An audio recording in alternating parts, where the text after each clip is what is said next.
David's being silent. And Anna has to go check food. So how about the two of you? How are you doing, Nick and stuff? Pretty good. Yeah, you're dead because you stayed up for almost 24 plus. Dan, you took your medicine, right? Why'd you stay up for 24 plus? This will be complete. He's playing Pal World and he's trying to get a specific pal. Children! Have they added a lot to Pal World? Yeah. The cap's now 60. There's like a small island extra called Sakurajima, and now there's a big continent called Fabric. And there's a couple new oil rigs that fuck you up. I am in the mode of needing to get pals that decimate shit.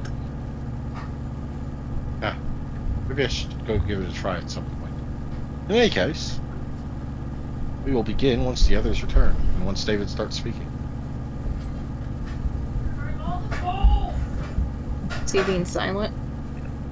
Well, he wasn't saying anything when he was in the chat. He wasn't supposed to be. Oh. And then I discovered I do, in fact, have the power to move people between voice channels down. Thank you, Zena.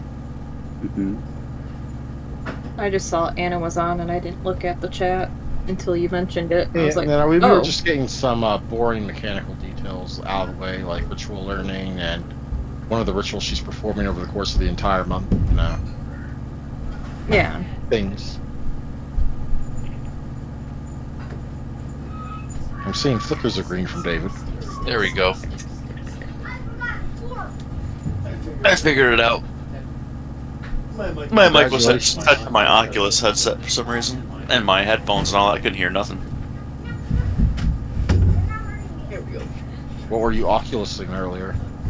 Nothing. It just defaults to it for some reason. Whenever I click on update on Discord, it defaults back to my... Even if it's not plugged in my computer, it defaults to the Oculus headset. That's weird. Hey, Andrew. Yeah? Is it okay if I already mark off the blood point and then mark up a willpower? For what? Is this a new night?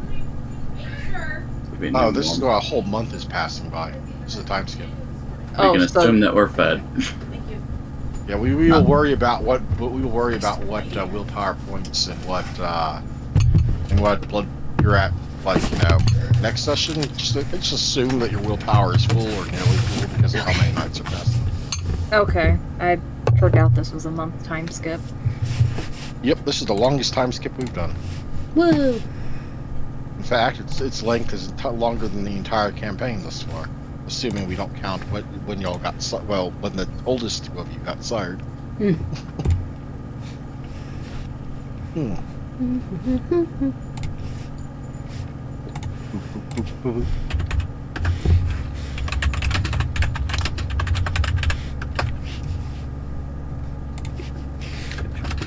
I just got given a new recipe for the crock pot.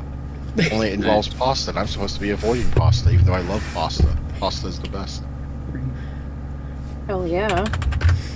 What's the recipe, though? Currently what we're eating. Ask Anna. It's currently what we're eating. What they're eating and not sharing with us. It's chicken Alfredo, but you use Buffalo Wild Wing garlic Parmesan sauce in it. Nick? I'm not kidding this time. We're just dropping game and we're going over there and eating that. Okay. Hour drive. You're driving. Don't forget to get some for Daniel, too. Oh, I'm dragging his ass there because I'm going to eat everything on the way home at that point. Yay, everyone comes safe. Well, gee, I guess that's game, guys. I'll see you in 2 weeks. Yeah. My chicken Alfredo's my favorite pasta dish. I would drown in it if I could. We don't have it very often. I wish I'd had enough time to make it while I was up there for you. It's all good. There's next time. It's actually been a long time since I've made it. There it is. No. Although it does mean I will spend the next day kind of running to the toilet, but no, whatever. Fuck lactose intolerance. I don't give a fuck. It's so hard to get rid of, like, to give up certain foods, even though you know you're supposed to. Well, it's their fault for being so damn tasty. I know, right? I blame I'm the currently food. addicted to a game called Schedule 1.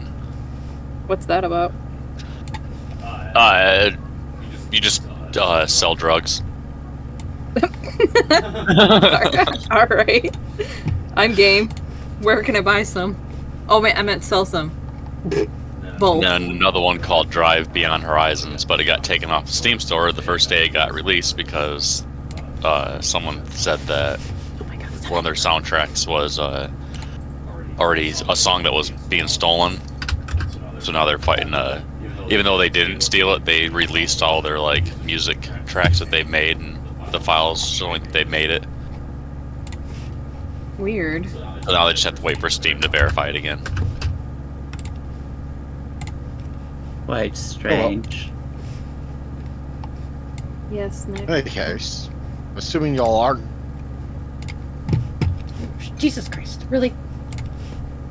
Yeah, we just put on headsets and are actually loading up the car now. What? You're gonna have to do dice rolls for us. I think Andrew cut out. He did. I don't You hear him. did. Did I? You did. Yeah, Yeah. you Robo-copped out for a bit. No. Am I still doing it, or? No, you're still there. Or you're there now. If you disconnect the game master, you can't pull fast ones on you. No. Well, anyway, assuming it doesn't happen again, I'll go ahead and get started. I hope it doesn't interfere with the recap and stuff. But for right now, previously on Seattle by Night, while the others were gathered in the bagel, our camera focuses on what their missing member was getting up to. The night after the raid finds her spending time with Echo, her butterfly-to-be, practicing racing down the streets on their bikes. Echo won handily, but at least Olivia can take heart in that at least she didn't spin out of control, crash, or get caught by the police. The next night, Olivia awakens to find a sticky note on her face from her sire, likely placed by Lyra's ghoul. It instructs her to wait, and though she ultimately does so, it's not without considering sneaking out. Olivia does, however, stick the sticky note on Lyra's own face. When the sire does awaken, her desired thing involving Olivia is apparently entirely about cheering up her child. Apparently, the original plan involved a field trip to some sort of secret museum, but someone, it goes unnamed, remains touchy about letting them go. So Lyra improvises, dragging her child on a bar run, drinking random groups of mortals under the table, causing some chaotic dance-offs at a club, before arriving at an arcade. In the flurry of games, Olivia manages to come out on top, leading Lyra to complain about you beating up your mother. Shame on you.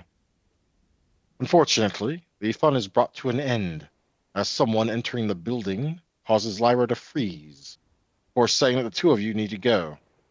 But it's too late. The man is standing in front of you, eyeing you both like something disgusting found on the bottom of his shoe. It's the stain, manifesting and referring to both of you as leeches, and something about smelling of the worm was off enough, but something about him unsettles you to your core. He also says he's not here for a fight. Olivia's innate ability to read people tells her the man's personal goals in Seattle at a glance, looking after his pack, as he is their alpha, and investigating the actions of a Pentex startup in the city. And he was at the arcade because of a hobby, for sniffing out the two of you almost immediately. Lyra quickly yanks Olivia out the door, taking advantage of the opening the man gave to escape the scene. She takes a moment to enlighten Olivia as to the man's nature as one of the lupines, the werewolves. Creatures that, from what little you seem to know, are more than capable of tearing apart most kindred with ease. Sadly, it brings your outing with Lyra to a close.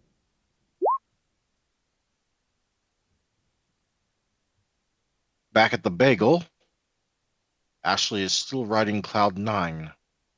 Pius is chilling after admitting to grave robbing, and Alvin still despairing over the actions and behaviors of the children, wondering where the good child is. As if summoned by his despairing thoughts, the Malkavian member of the coterie swoops into the building and shakes out her jacket. Olivia picks up on the weird mood at a glance, even as Ashley bolts to her side, complaining about the other two being mean and calling her crazy. The conversation proceeds to devolve into a crazed conversation about finding Connor that is only partly derailed by Pius declaring that the bull is Connor.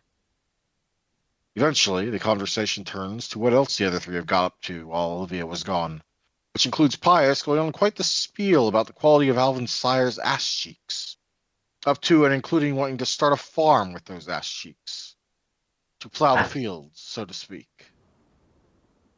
Then to Ashley's now healed face, and Pius no longer thinking she's pretty, or the face no longer being burnt ugly. Pius pulls Olivia down into the basement.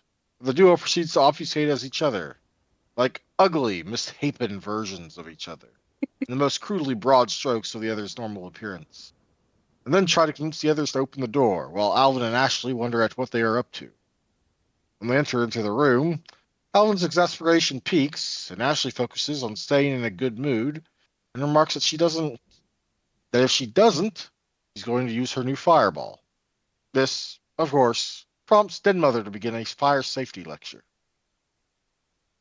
More conversation turns back to finding Connor, which in turn leads Alvin to ask Ashley for a recap rundown about Connor. When they started dating, when they got engaged, and briefly hinting at a dark self-destructive episode arising after an enemy of Connor's used her against him. Olivia interrupts the continued Connor discussion, mention running into the werewolf.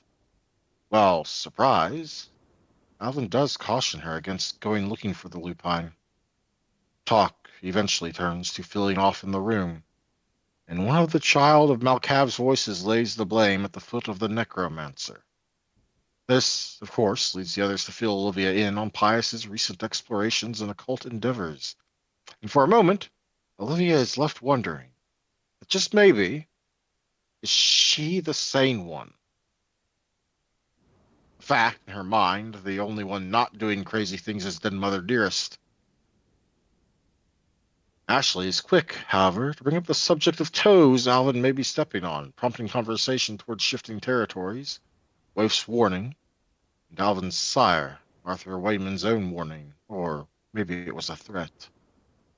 Olivia offers to spy on Mr. Wayman, which Alvin declines, followed by Ashley offering to attempt to scribe man, which prompts Pius to pop the tension in the room, or try to, by asking if they need to get Connor's permission before filling him up with water again. Olivia offers to help Pius as well, so long as it doesn't involve grave robbing, that is. Nosferatu then immediately dives into his need to pop into the body of a rotting corpse and do a barrel roll on its insides. Olivia regrets her offer of help immediately. But there is at least someone Olivia can help without too much worry, as Ashley passes her a list from her notebook, and the two leave the room to discuss something in private. Something involving Vitae and lessons in vampiric power. Conversation, in the private depths of Alvin's basement, goes on for a little while. Olivia doesn't want to do anything that might negatively impact Ashley and asks more than a few questions. Eventually, though, they do emerge, a speck of blood on Ashley's lip. They knock Pius's eavesdropping ass to the floor as they do so. Concern turns towards Olivia's growing hunger as she pleads for help from the Den Mother. Pius begins another successful attempt in grossing out his coterie by making grotesque allusions to some sort of necromancy ritual involving stillborn babes. Olivia has no patience for any of it because of her hunger. As the coterie departs to feed the mad woman, Pius heads into the alleys, seeking out an appetizer, and finds a bum in the nearest alley. Fortunately, the moment the blood hits Olivia's tongue, Malkavian frenzies and begins to frantically attempt to draw in as much blood as possible. Pius sees this happen and reacts quickly and strongly enough to pull her off the man before she can exsanguinate him. Making the decision to drop the man off at the clinic, the coterie bundle into Alvin's car, and the venture also feels it is time to make a call, namely to Eliza Hopkins, Leon Maxwell's Gould PA. His desire to see the domain city remain stable is something he now knows runs counter to someone else's own, and he suspects his sire. Eliza answers, and though initially seems hesitant to trust Alvin's offer, eventually Alvin's charm and earnest demeanor get his foot in the door. The meeting is set earlier that night at an address near the port. The others agree to tag along. The girls are in the back seat together, as Ashley's newly established bond to Olivia has left her feeling clingy. The trip carries them to a series of warehouses near the docks, and Eliza waiting for them underneath an umbrella. After a moment of greetings and introductions, we're all led inside to an almost desolate feeling office. Talk quickly gets down to business, an up-to-date breakdown of the situation, including the looming sense of someone out there preparing to make some sort of power move. Fortunately, in spite of most of his contingencies being thrown out the window by his child also being in torpor, he and Maxwell did have something prepared in Eliza's instructions to allow for someone to lend assistance, and Alvin manages to succeed in worming his way into the role. The dead mother even goes so far as to request the others' help in keeping their ears to the ground as they await for someone to potentially make a move. Eliza has concerns about the prince not intervening, but Alvin remembers that he, or at least the coterie, has a favor owed to them by the prince. The meeting moves into one of the inner offices, where primarily Alvin spends the next several hours going through files and through a wide array of means, learning that Leon has his hands involved in pretty much anything going through the docks. Even the criminal groups operating in the area pay tribute directly or indirectly, without necessarily knowing the face behind the action. Sometimes the goods have moved to our kindred themselves, with Seattle as a hub for the Western intercity movement for kindred, up and down the West Coast. An influential position to be sure, especially when it comes to gaining and using favors in the jihad. For Alvin to maintain Maxwell's position, he needs to keep the books, maintain the appearance of someone still being behind the helm, and act as a new middleman working for Maxwell, which is not an uncommon concurrence for the man. Overall, though, Alvin is fully absorbed into this window of a glance into how large-scale kindred influence and economic operations work. It's certainly a much larger look at things than his sire ever gave him. Pious, his desires for odd ingredients for his necromancy craft continues. Ultimately, as the final few hours of the night grew closer, and then by, Olivia and Ashley head off to a side office for a conversation. Olivia wants to know how she can help out Ashley, aside from teaching her obfuscate, which turns out to be primarily aid in finding Connor, and how they might go about the search process. Which leads to Olivia reading the memory of scrying Connor out of Ashley's mind, with the latter's permission. They mostly rule out the north side of Seattle's suburbs, and some of the far southeast areas, but other than that, nothing. Pius heads out to a pawn shop and acquires the remaining number of bangles he needs to ensure the entire coterie each has one. When he returns, the girls are only just leaving their room, and Alvin's neck deep in studying paperwork still. Olivia asks him what he hopes to gain from it all, and Alvin simply tells her he intends to learn. These are the inner workings of the kindred city, and it is. For Alvin, this is practically a master class in what his own affairs might one day be. Pius is somewhat inspired by Alvin's spiel, and departs to the Warrens to work on a watch as he ponders things, not before giving out the bangles to the others, and warns them to wear them, as otherwise his stolen animated corpses will tear them apart if they come for a visit. He doesn't make it there without being intercepted by a worried and angry sire. Sandra is most irate that she had to rely on Donovan and know Pius was even still unalive. She will follow him to his Warren's room, nagging all the way. His door, shortly afterwards, has its existence ended permanently, already well battered by Bella and her exuberance at his being okay. Ashley leaves on foot, but calls a ride from the chantry about halfway, while Olivia catches a ride from the city's public transit bus. And Alvin stays until he has to leave because of sunrise, leaving the Ventru to return to the bagel alone.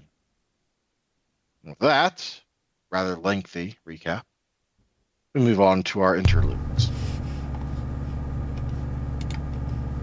which, as per the last time we did time skip, we will go in reverse order of awakenings. So Alvin, you just sit there and relax, buddy. No questions asked there. Oh God. Oh God, I wake up first. I mean last. So I go back. I hope you ate. I do have a sharp time limit on tonight's session, so if we reach that before we're done, I will have to apologize if someone didn't get their turn. Just saying. Okay.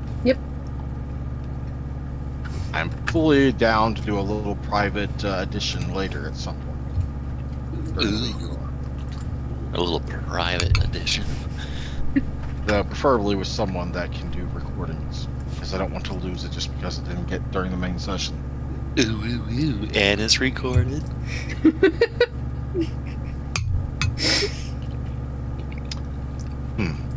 I'm just gonna keep eating. It's not my turn. Yep. It's not your turn. It is, however, someone else's turn that's probably eating. I hope he's Oh, done I'm eating. done eating. I inhaled it. Oh, well, there we go. Just Problem opened up solved. and Kirby'd the whole bowl in my mouth. I even made the "ow" sound when I was done. You are not a cute anime girl. Oh, and then I wiped my lips when it was done. I Pious. want to know what's going on. I'm just gonna keep drawing. Pious. Tonight's the night. You've been busy working on making sure everything. Wait one moment, we need to be in a different location. You've been busy working on making sure everything's set up the way you want. It took some doing, certainly more than you anticipated, but you're finally ready. Secrecy was important, not so much for you, but for Lynette, and not violating Donovan's orders where it came to keeping Lynette's presence in the city a secret, and the honored guest herself safe. The plan? To make use of Alvin's movie room in the basement of the Daily Bagel, a private movie night with Lynette, partake of some modern mortal movie culture, and provide a relaxed evening for the Nagaraja, ostensibly in exchange for some body-preserving ritual oils of the variety she uses to preserve her pantry. The first obstacle, of course, was Alvin himself. Fortunately, at the moment, the dead mother was also the most easy to deal with. His nights of late spend far more hours buried deep in one of Leon Maxwell's various offices, attempting to keep the Torpor Adventures operations afloat, or meeting with various entities to do so. The second obstacle was gaining physical entry. Alvin makes sure the sewer entrance is secured, and the nature of its construction meant that lockpicking from outside was basically impossible. You would have to get inside and lock it first, or better yet, have someone else do it for you. Which brings us to the third obstacle. For while renovations were set to begin soon that would undoubtedly change things, for the moment, everyone went home when the bagel was closed. All except one inhabitant. Lucy Pine still sheltered here, and from what you knew, often ensconced herself in the movie room with her laptop. This was the metaphorical wall you racked your brain against for more than a couple of nights. Of course, in the end, the simplest solution was best. Bribery, of course. Ultimately, you spoke with Lucy directly, and after a fair bit of discussion, figured out a deal. So tonight, after Alvin leaves, the door to the sewer will be unlocked and your ease of access secured. Lucy will chill upstairs instead, working on upgrading her machine with parts that just so happen to materialize next to the basement stairway door. So you have your bribery bag of parts, your stolen VHS copy of Interview with a Vampire, and now all that's left to do is pick up Lynette.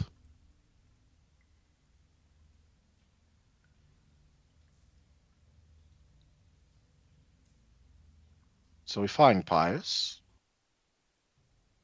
heading to Lynette's study, presumably. Class would put on his bangle before he goes too You mean you close to take it her. off? Oh yeah. Wait, no, don't I have to wear it for her zombies to not attack me? No. I mean, I meant that as in, like, does Pius ever actually remove it? Yeah, no, he really doesn't. He keeps it on. That's what I thought. Yeah, he would just make his way down the hallway. Oop. Hello, Lynette. Oh, Pius. Is it already time? Yes. Hmm. One moment. And Nagaraj will lean over after putting down a book or something else she was writing in and haul up a surprisingly looking modern tub of something, like a large Tupperware container. Ooh, is that the oils? Oh, no. Here. And she will pass you a satchel. Oh, might as well grab it. There's the clinking of vials inside. Why, thank you. Shall we go? Oh, of course, I'm excited for you to see this. It has been some time since I last saw one of these moving pictures. Oh, you are in for a treat. You don't even have to go to the theater anymore. Hmm. I assumed you had something planned if that was still the case. Oh, yes. Yes. A friend of mine is letting me use his basement.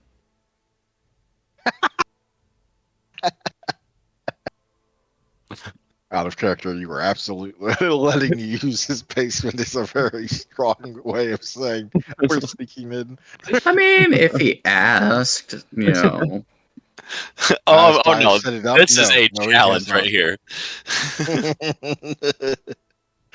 Not Hmm. only will this be fun for Pius, but this will challenge his bluffing and all that stuff and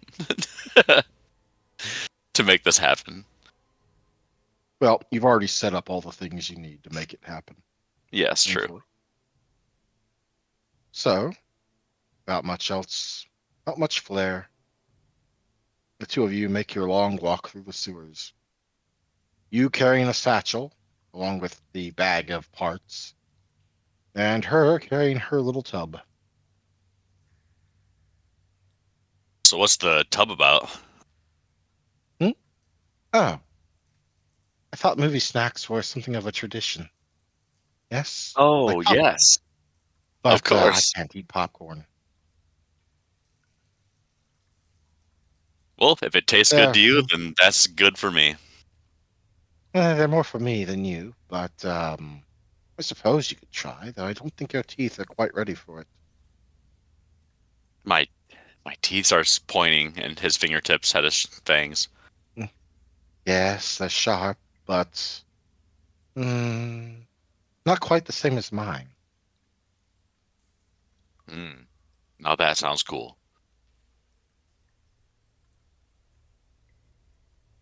Idle conversation, occasionally flickering up between you and then dulling back down. But it's not long before you find yourself at the bagel. Of course, before you can get the both of you into the movie room, there's something you need to drop off at the top of the stairs. Oh, right, right. I forgot I had these parts. And Pius would take the parts and place them by the door. Presumably giving it a light tap before you head back down the stairs. Yes.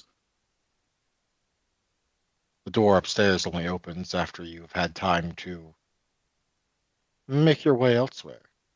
After all, if she can say she hasn't seen you, she can say the truth.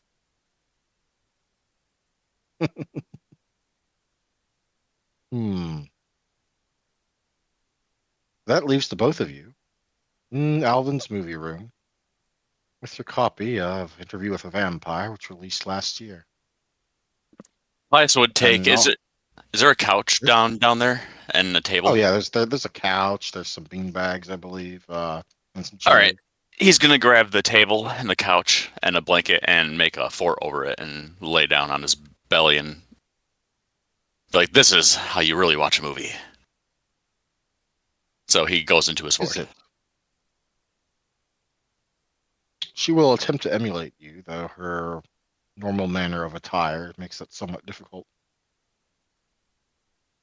Not that she comments on it. So, what is this movie about? This moving picture of yours? This is a movie about a man that meets a vampire and becomes one. He gets embraced. And this is the mortal's view on how all of this works. And I was wondering and interested on your reaction to it. A mortal's that aware about the details. We'll I had see. thought the masquerade kept that from being a thing. Yeah, very well. Should make for an interesting viewing, I suppose. And of course, on the movie goes. Who here You're has gonna- actually seen Interview with a Vampire? Just checking before I spoil the contents of Interview with a Vampire. Oh, I've seen it We own it. hundreds of times. Yeah.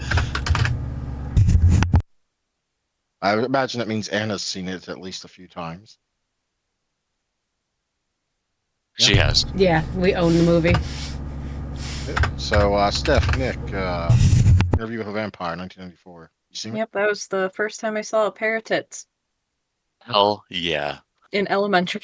Because my mom was watching it. I watched it, so. He ate a poodle and then some boobies. Ah! I actually meant to say boobs, and it came out the other way. Sorry. Anyway. I mean, I don't care what you call them. Well, I don't like to be crude all the time, but Nick probably is not gonna. Nick, have you seen it? Brains. Probably don't remember. He probably That's won't care. Brad Pitt and what's the other guy's name? I don't think Cruise. Nick's gonna care anyway, because vampires are not really his favorite genre anyway. So, Andrew, go ahead and spoil it. It's fine. Yep, sure. Well, the general plot summary of Interview with a Vampire, 1994. The film follows Louis de Ponte du Lac, Brad Pitt, a grieving plantation owner in 18th century Louisiana, who, after losing his wife and child, is turned into a vampire by the charismatic and hedonistic Lestat de Lancourt, Tom Cruise. Louis struggles with his new existence, repulsed by the need to kill humans, while Lestat revels in it. The dynamic is one of tension. Louis mourns his lost humanity, while Lestat mocks his sensitivity. Seeking companionship, Lestat turns a young girl, Claudia, into a vampire after Louis feeds on her, finding the three in a twisted family. Claudia, trapped in a child's body, grows resentful of her eternal youth and eventually rebels to kill Lestat by poisoning him and slashing his throat. She and Louis then flee to Europe, where they encounter the Theatre des Vampires, a coven in Paris led by an ancient vampire, Armand. The coven then punishes Claudia and her companion for Lestat's murder, exposing Claudia to sunlight, which kills her. Louis retaliates by burning the theater, but remains haunted by loss and guilt. In the present day, Louis recounts the story to a human interviewer, Daniel, rejecting Lestat's reappearance and is offered to reunite, choosing instead to wander alone in his eternal melancholy.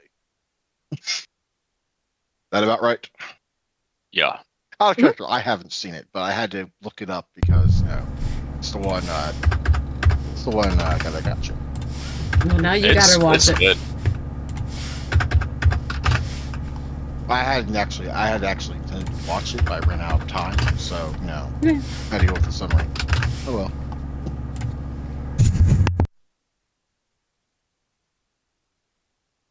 We're just gonna have a Movie. movie night on Discord now. Yep, we can do that. Anyway, sorry, It can Andrew. be done. Yeah, it can be done. But in any case, back to the game. We are in the basement of Daily Bagel, and the two of you are watching it. Occasionally interrupted by the snap and crack as Lynette eats her snacks, which are mostly severed fingers and toes. Okay. Yes. Does Pius somewhat jokingly offer one to Pius. will try one. Well, like anything that's not just straight blood, yeah, it doesn't taste good to you. the bits of the preserved blood that squirt out in between bites, aside, it's kind of rough and tough and not really your thing. He would look at her and have his thumb up and then slowly tilt it sideways. Not up or down, but like not his type of thing. For a moment, she seems almost amused. It's hard to tell, but you've grown used to spotting the kind of slight smirks at the edge of her lips. But ultimately, the movie concludes, and Lynette is left pondering her opinions on the movie. Pius would remark to her is like this was oddly close to how this works. In some sense, I suppose. But, this Louis creature, look at him, wallowing in his widow's weeds like a kind mourner at a pauper's grave. His wife's dead, his child's dead, and he thinks that's cause for tears? Now, from my perspective, death's a fact, child, not a tragedy. On the path I walk, we study its permutations. He should have measured the moment her pulse stopped, not sniveled over it. Instead, he lets the beast take him, frenzying on that girl, Claudia. Sloppy. Try not to be sloppy like that, Pius. I'll do my best. I don't think I'll tolerate it if you did. I don't mean your best. I meant if you ended up like that. Pius would When I eventually teach you how to call a shade, you'll do it with precision, not passion. Mortals find his brooding romantic, don't they? They do. They'd faint if they Luckily, saw me peeling a corpse to learn its story. now that is interesting. The stats. He's got a butcher's charm in a way, I suppose. Hasten's death like it's a dance, never delaying what's due. That's a virtue in a sense that I can respect, but let's be honest, he's a fool, killing for kicks instead of knowledge. He Very turns much so. Claudia. Does he observe how the change reshapes her flesh? No, no. Just preens. And she looks at you, her eyes turning from playful to serious in the same moment. You'll not waste a body like that when we practice, child. Every bone's a lesson, every tendon a thread to the beyond. The kind must love this peacock strutting about. Makes me wonder if they'd cheer me cracking a skull for supper. Probably not, though. I guess we'll never know for sure.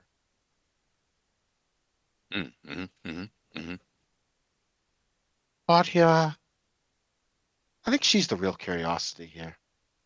Stuck in that doll's frame, her mind sharpens while her body stays soft. And then she snaps. In some ways, she kind of reminds me of my old friend. Only in some ways, though. Poisoning Lestat, slashing his throat. A fine experiment, if she'd done it right. I'd have tested how long he lingered, at the decay's pace. Instead, she's all fury, no method. Kind of like a bruja, all sin of emotion over reason. Oh, And those sure, she parasleech, acted on pure emotion. and those parasleeches burn her in the sun. It's clean, logical. Her time came, they let it run its course. You think the mortals weep for her, child, when they watch the movie? I think they would. They do, don't they? Sadly, I Mortals never always got did to love a learn sad that. story. Me, I'd have watched her ash settle and waited. Death's a teacher. Never a loss. Is there a benefit to vampire ash? Vampire ash in specific? Yeah. Not that I'm particularly aware, but I Okay. would not be surprised if there was, or there was some that could make use of it. I've seen and heard of mages making use of odd things in their pursuit of quintessence or things containing what they call primal energy. It's been a long time since I last spoke with one. I did once know one that used vampire fangs to make odd little crafts that possess some amount of magic to them. So perhaps there is something tied to our remains. Hey, Lynette. Hmm? I got a humorous question. Is it possible to take a human soul and put it in a dead dog?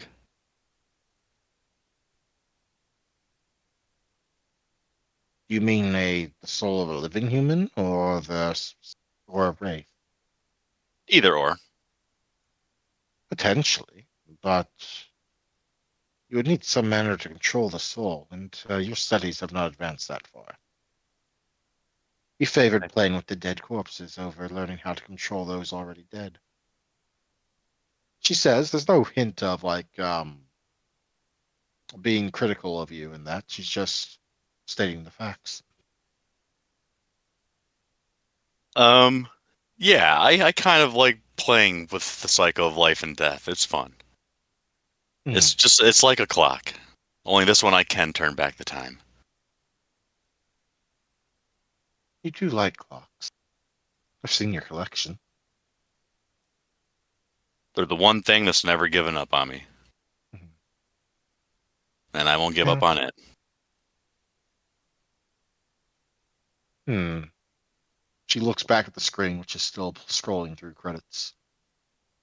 No, that Theatre Dev Empire, that last group. Hmm.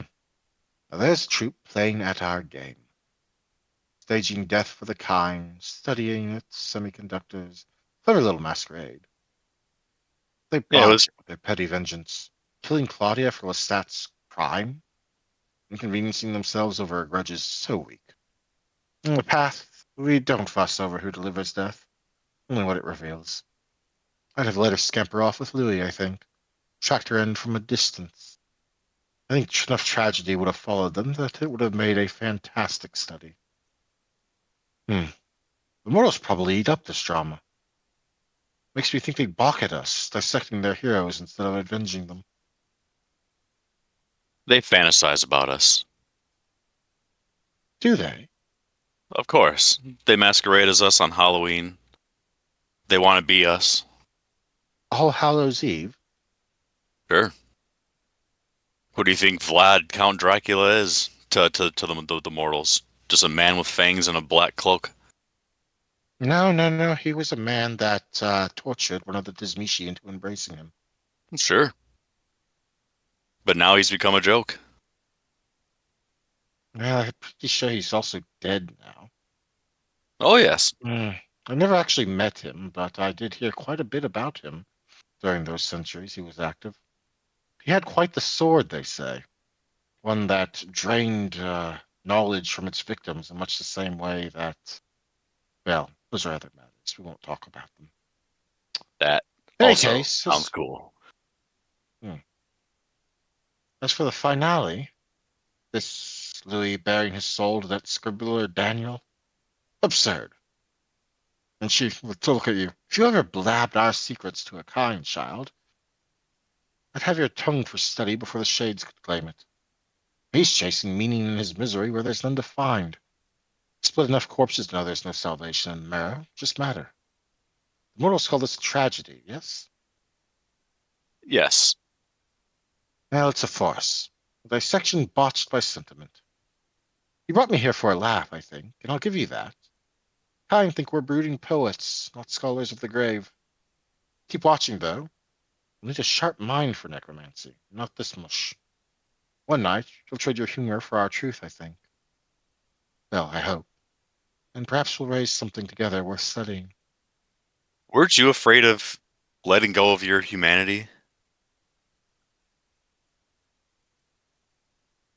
think I was, some degree. But fear, I think I used up most of my fear when I went through what I did. What about friends? Like the friends you had before you became this? I only had one sov friend with me before the end. She ate me, and then I became her. Oh, I was shit. blonde originally, remember? Yep. He nods really fast. Oh, did you forget my story already? She smiles, and with an almost affectionate tone, or body language, she seems to pat your head. Elias would smile with his ear to ear smile. And he would say, "You are very interesting." Interesting. You studied me. Good. That's a fine start, I suppose.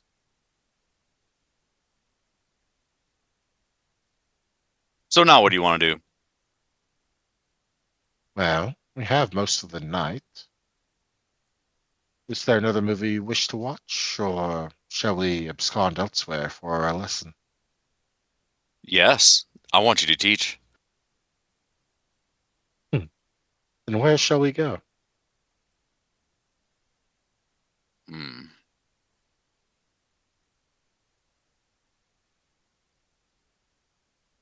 Why don't you show me what you've been working on at this New Haven of yours?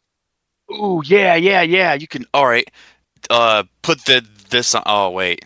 Do you have Yes. you have a silver bangle? Of course Yeah. she does. That's the thing she uses, so it's fine. But in any case, we will fade to black there as your little interlude ends. With the both of you heading off for your haven. That was cool. Hmm. I'm glad you liked it. I tried my best, as obviously I haven't seen the movie, but I did my best to read up on it and try and come up with a sort of, dialogue there. Hmm. Well, yeah, that's one of the reasons why I wanted to watch that one in particular because it kind of showed a few sides of different I have heard vampires. about how it's like, about how like I guess like how well it does the genre, I guess, but I haven't actually seen it. Yes, it does it really well because there's like the theater, like the theatrical like vampires that live in the sewers, kind of like the Nosferatu. They're the ones at the end that burn the girl in the sun.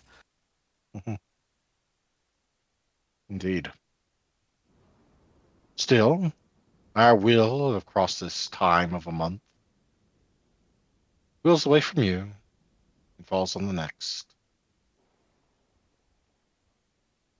But first, I need to take a drink. Sorry. Ooh, Ensign Pius.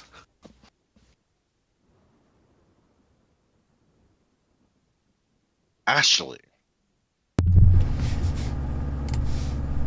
most of your time these nights is taken up by your work in the Chantry's laboratory, working on completing the physical proof of your mastery of the path of the blood, your very own talisman. What time each night is not, which is preciously little, is spent roaming the streets of Seattle, trying to find some further sign of Connor's whereabouts. Of course, when Dr. Thorne summons you to his clinic shortly after your nightly work on the talisman is done, you don't have much of a choice.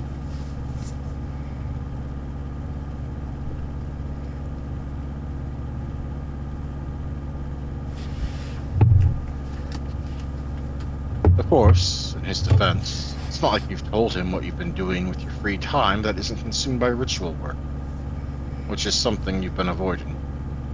At least that's one positive of Dr. Thorne as your sire. He lets you have your personal time, most of the time, without begrudging you for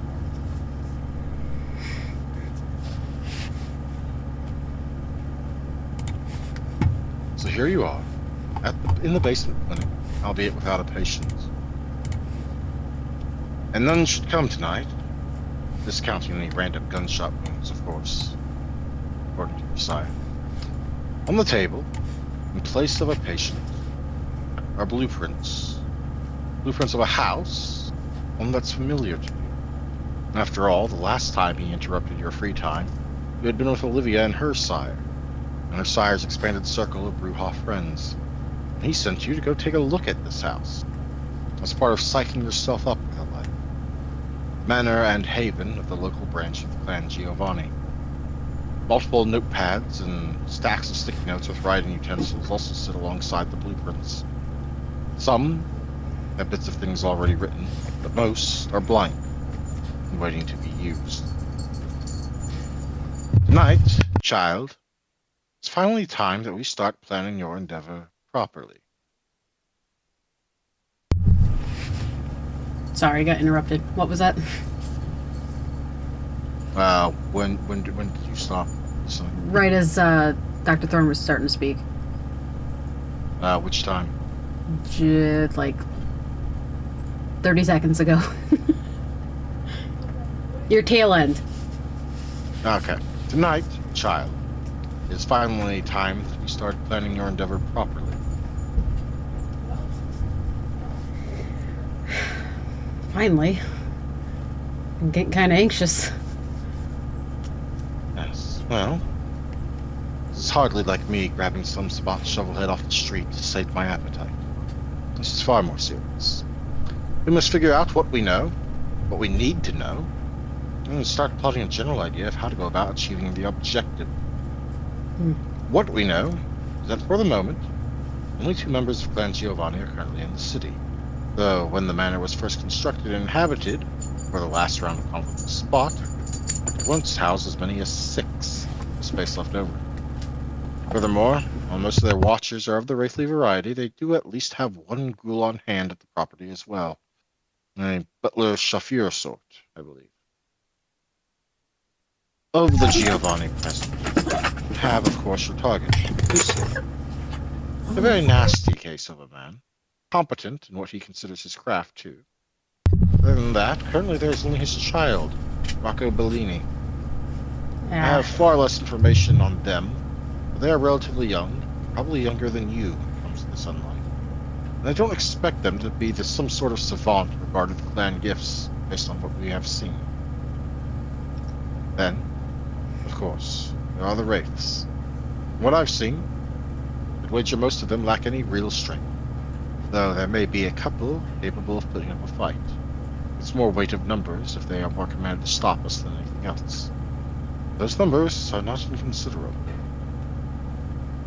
So tonight, we are going to cover each of these and try to figure out the start of some sort of plan to achieve the desired goals. The ultimate desired goal, of course, culmination in your successful completion of the Amaranth upon Lucia without being caught, whether in the immediate short term or the long term.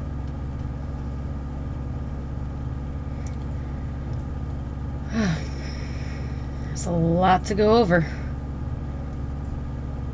It is. Do you have any opinion on what to start upon first? Or should I walk us through it? Probably you walk us through it, but I do want to make sure you know that there was a interesting thing when I had visited the house that night that I spoke with. You spoke. Yeah, there was a night-looking thing kind of watching the grounds. Kept most of the wraiths, within the boundary, it seemed. It did not seem to be sharing the same side as the other wraiths you viewed? No, it seemed like it was watching for its master. Well, I'm pretty sure I'm aware of who its master is. You have met them, but you haven't met them. The same one that helped with your wraithly problem before, I believe. That is news. I hadn't been aware she was taking such directly confrontational actions. That might work in our favor. I'm glad I didn't skip on telling you. You'll have to consider that, he says as he writes down a note. Puts it next to the notes on the wraiths and present there. Now, we know that most of the time, there are the 2 Giovanni in residence when they are not out and attending to other duties. Most often, one sent out is the child, Rocco. But we have little understanding of the patterns by which they leave and when they are present. It's just something we should aim to correct in the coming nights. The problem comes when we need to go about watching from a distance. I'm aware that most of your time tonight is working on completing your proof of mastery over the basics of thaumaturgy. But, when available, you should probably devote some time to attempt to scry the manor, trying to see patterns of activity. I will do the same when I can, but much like you are busy with your ritual craft, I am busy, normally pulling bullets out of gangbangers, as they call themselves.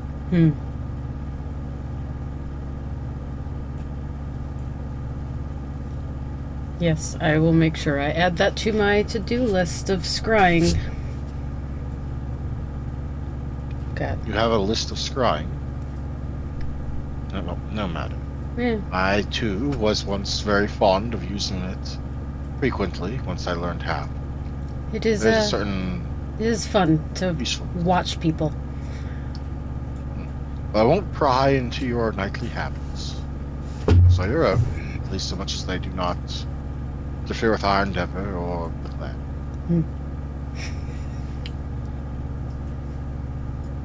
Now, of course, there are the wraiths. Though, from what you tell me, we may have an inroad there. Assuming this knight's master is who I think it is, we may be able to negotiate for their assistance. Although, given how they normally like to keep a low profile, there may be some caveats, and the price for that assistance may be quite high. Though not necessarily in something we ourselves would consider valuable.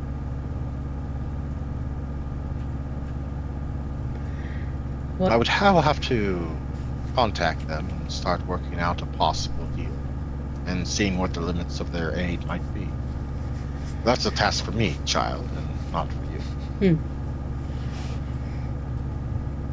Now, as we know from the blueprints, at least the ones publicly available, and I do stress, child, that like in most cases of blueprints pertaining to a vampire's haven, we can expect for some things to not appear on them. Hidden rooms, panic chambers, storage areas, in some cases entire underground labyrinths, speaking from experience. Goodness, the space beneath Tesla's own haven was both inspiring and maddening. That was a long time ago, though. Tesla was a very smart man, so I wouldn't be shocked. Also very mad in the end, but well, at least we got him those thunder.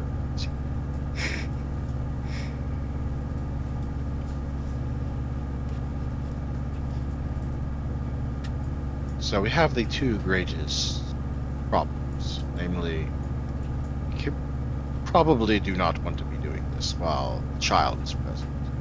I doubt he is the most capable. That would still be one cause to sound the alarm. And I don't really feel like involving someone that's potentially innocent. Of course, the second problem is that he, while probably not a savant or genius when it comes to the Giovanni gifts, can probably still speak with and question the wraiths that are fettered to the manor. Which means, if they are still around to report on things, even if it's not evidence he can directly bring against us, it might be enough to prompt investigation. And there are a number of ways to tell when someone has done the taboo, if they are alerted to do it. It's just something we should avoid. Something to do with our aura, isn't it? I believe so. Yes, quite. Typically, upon committing this crime, your aura is darkened with streaks. Now I have time, thankfully, figured out a way to somewhat subvert this. Otherwise, I would not have been able to last as long as I have. Because, believe me, child, I would have such a presence in my aura constantly were it not for my caution. That said, my precautions are not foolproof, nor do they cover all of the signs. There's others. Yes. The others don't tend to last as long, but even besides the signs, the very first gift of blood power that you were ever taught can see past all of it. So be very careful about where you place your blood. Out of character, a taste for blood. Yeah. Successes or more, you can tell if someone ever committed Diablo. So don't let Tremere taste my blood. Got it. Yeah, pretty much. So we need to learn their patterns of movement. When Lucio can be expected to be at the manor alone, save for perhaps his ghoul. Though ideally with the ghoul also gone, would be wonderful. And then find a way to prevent the wraiths from being able to tell of our presence, as well as to keep them from interfering with our action. I would even argue that it would be best to, assuming we overcome Lucio, to stake him and relocate him for the actual event, as you will be quite helpless during. Where would we bring him back to? Here? Probably. Or some sort of safe house that can be arranged. In fact, it might be preferable to the alternative. Now, the Regent is somewhat aware of my activities. My activities are not against those of the Camarilla, even the Anarchs, or those allied to the Camarilla, which the Geophon in some sense. I sate myself these nights mostly on thin bloods and the odd shovelhead that pops into the city, none of which are missed or particularly cared about. Makes sense. Even then, I keep it as few and far between as I possibly can before it gets to be too much. I intend to prepare you, as much as I can, for the sensation, in the hopes that when your time comes, you will not fall prey to the addicting features of it as I did.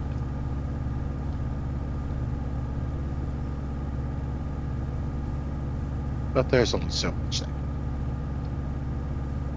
Of So, course. our task for the immediate future: learn their schedules. I will attempt to seek out my acquaintance, see if a deal can be arranged to help deal with the Wraith side of things. We also need to consider securing ourselves a temporary safe house of some variety, and perhaps a vehicle that is not known to be either for transport. Probably could acquire one of those from like a junkyard. I'm sure it is easy enough with the right amount of money. Additionally, even if they are likely to be incomplete, you should memorize the blueprints. I've prepared a second set of them, just for you. And he will take out a tube, which presumably contains the blueprints rolled up inside. Ashley will take them. Any questions for now? No, I think pretty self-explanatory. You've got the Wraith problem hopefully dealt with. I need to study this and kind of scry into the house and see what we can do. You seem somewhat unsettled, or perhaps anxious. Is there something else you need to get to tonight? Not particularly, no. I've just been busy with this talisman and studying, and it's been a lot. I kept myself pretty busy. Haven't had much time with the coterie and, you know. His eyes, that oddly amber yellow color that, from what you know, he got in a botched ritual at one point, seem to pierce right through you, but he does not pry any further. Very well. I'm going to clean up here, and for the moment, I have a letter to write. Until next we see each other, child. Ashley will kind of bow and walk out. Walk out you do.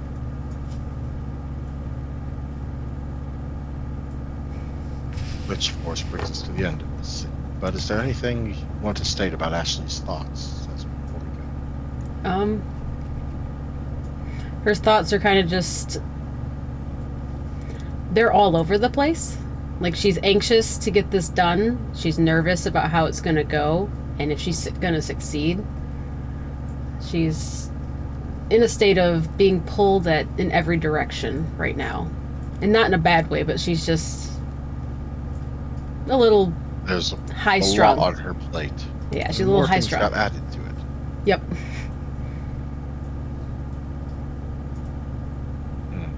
Well, as the wheel turns, we move from you to the next one. Olivia.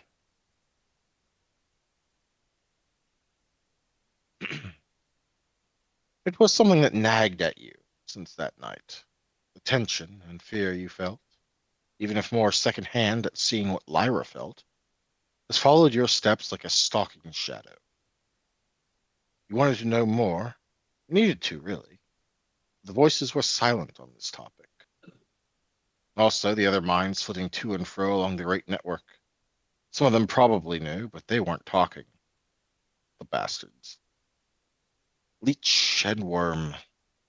Two words the werewolf seemed to regard as being you or related to you. The first one was kind of self-explanatory, if rude. The second, oh, that one was more confusing. Still, it altogether left you bereft of answers. Answers probably meant books, or at least people who knew things. Ashley's clan probably had something or someone in the know on that, but you doubted they would let you in to find out. Those unhelpful voices seemed to largely agree with you there, which left you twiddling your thumbs for a while. Eventually, you had to ask someone, and that someone was Lyra. Your mom, to put it one way, didn't seem to want to help you, at least at first, but eventually your repetitive questioning got her to the point of, ask around, okay? Just no promises. And that was the last you heard of it, at least until after your first race, the one you had signed up for at the Stormer's Den what seemed like an eternity ago, although in reality was less than a week. You didn't get a trophy, and you barely made it into fourth place, but hey, you didn't crash out, and certainly weren't last place, so for a first time, you were clearly pretty great.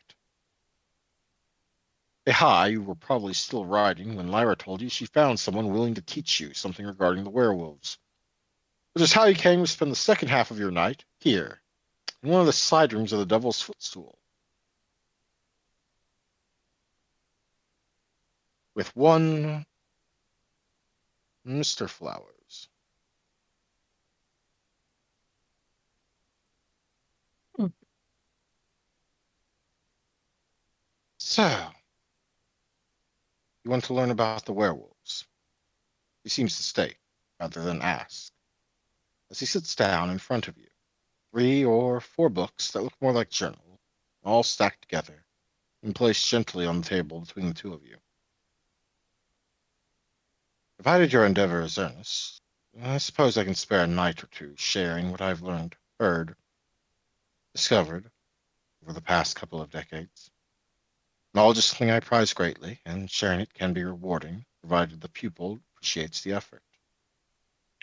You should understand, however, this topic is a lengthy one, but for all its length, it's ultimately lacking in substance.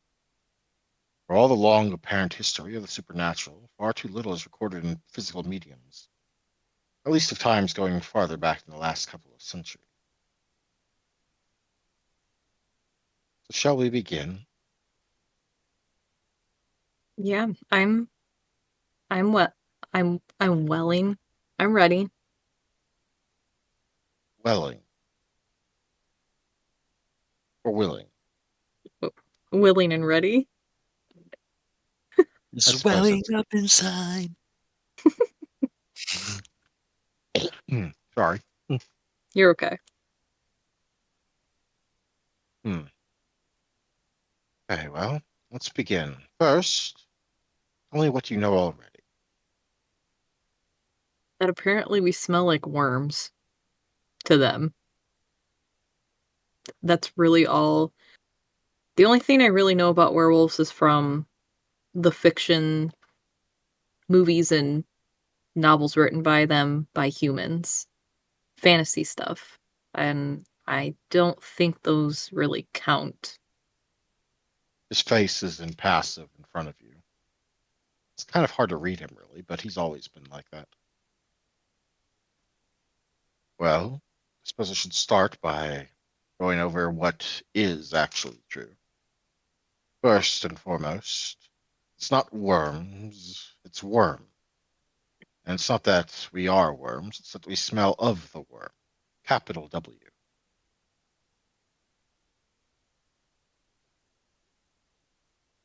Olivia's got a notebook and everything. She's gonna write everything down. I believe the trio of entities and their belief is Weaver, the Wild, and the Worm. Supposedly, based on all knowledge I have, they considered themselves the champions of Gaia. That is to say, the world itself. Hmm. The worm is some sort of corrupting influence. Though, from some tales I've heard, it wasn't always the case, but for now it corrupts and taints, and certain things spread that sort of corruption and taint and smell of it. Kindred, vampires, we often smell of it, although those with a higher hold on who they are, at least those following traditional human mortal beliefs, are less worm smelling than others. But few are the vampires that can go without smelling of the worm entirely.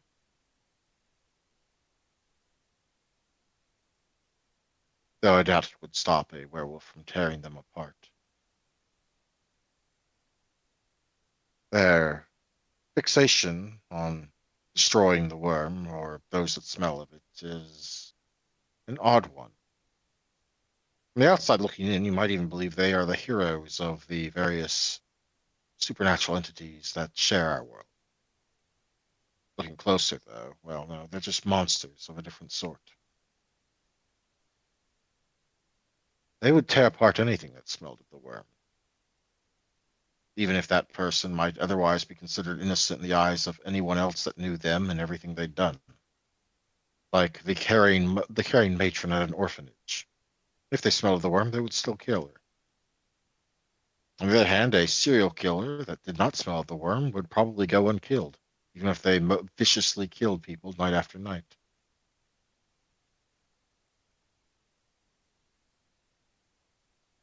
Much like we have clans, the werewolves have tribes. I do not know the full count, though I believe some are extinct. At least that's what I've been led to believe.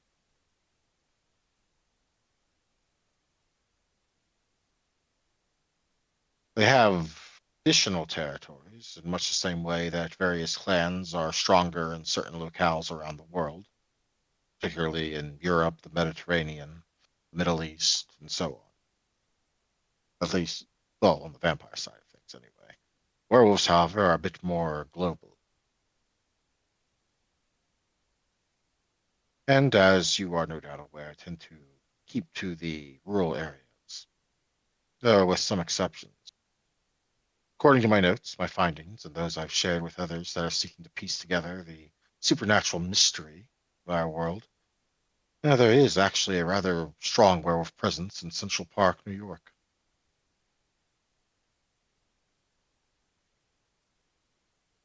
Hmm. Didn't know that. Hmm. One of the things that is true about werewolves is that silver is particularly deadly to them, at least most of the time. So I'm guessing the movies and books were right about that one at least. Only so long as they are not in the form they were born in. Mm. Okay. You see, werewolves, they can be born either as humans or seeming humans, or as wolves.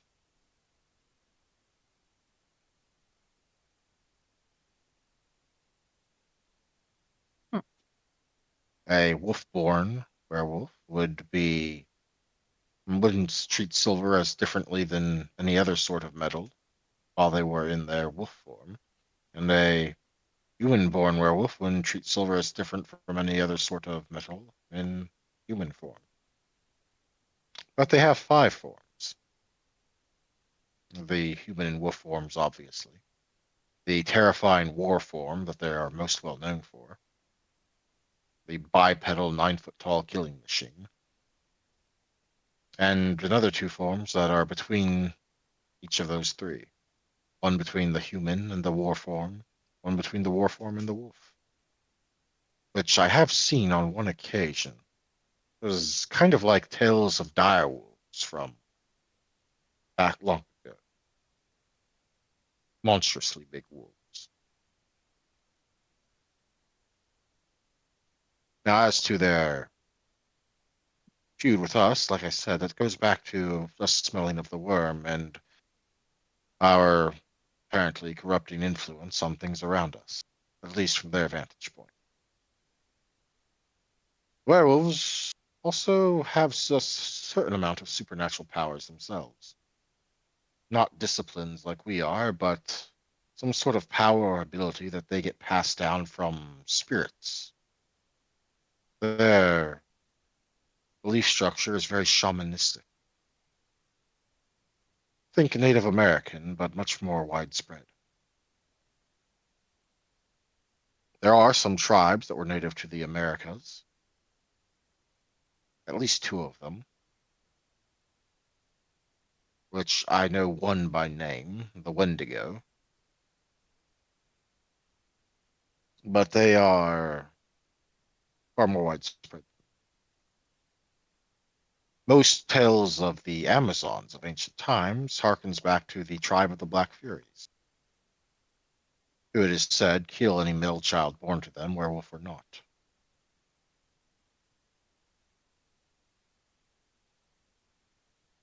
But there is a long, long history of the werewolves, and while I'm only partial to some of it, this conversation could perhaps be better angled by what specifically you would like to know. Otherwise, we will be here as I let my mind wander, and I am told that when I do that, well, it takes too long. His poker face doesn't change, but you get the slightest sense that he is somewhat put off about that. Yep. Poor guy. But I don't mind if you wander. I wanna I wanna know all I can about what you know about werewolves, so I can worm in your mind. I'd prefer if you didn't. Okay, that's fair. I will give you that. Good. I don't begrudge your clan's condition, but leave my mind alone. Fair, but I don't mean it that way. I noticed a lot of people take what I say wrong. I just meant I want to pick your brain for the werewolf stuff. I promise I don't mean to mess with your mind. I'm not that type of person. Thing. Vampire. Whatever you want to call me. Well, you're a child of Malcab, are you not? Oh, yeah. Well, that's all that needs to be said. And unlike some other people, you get the sense he doesn't mean that in a negative context at all. Yeah. I guess so. What brought this quest for knowledge on, if I may ask? Um, Me and my sire went to an arcade and ran into a werewolf, but he let us go. He didn't want anything to do with us. What's an arcade? Oh, uh,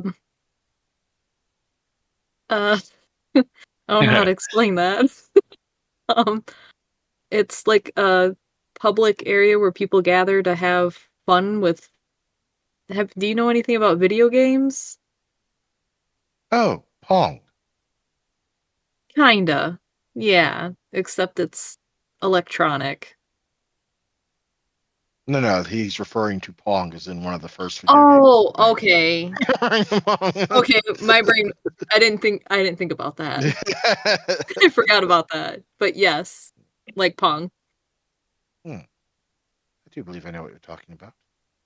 They do have those environs where they host a lot of those machines. Yeah. No. Still, that would mean they were here in the inner city. I had been under the belief that they don't come in very often.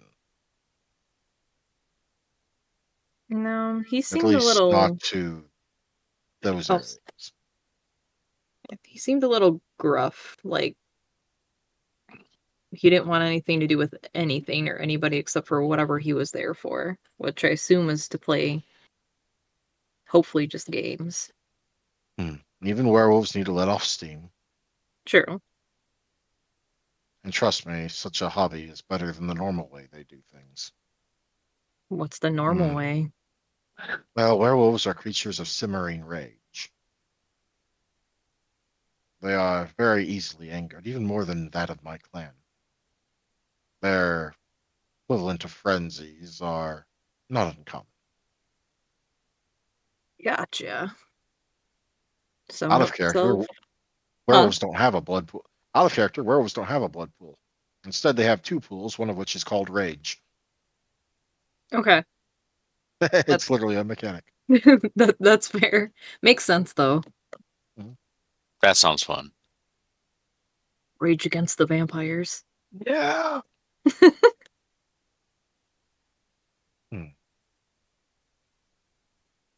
All the same, even without it being silver, they are even without including things like silver, they are incredibly resilient.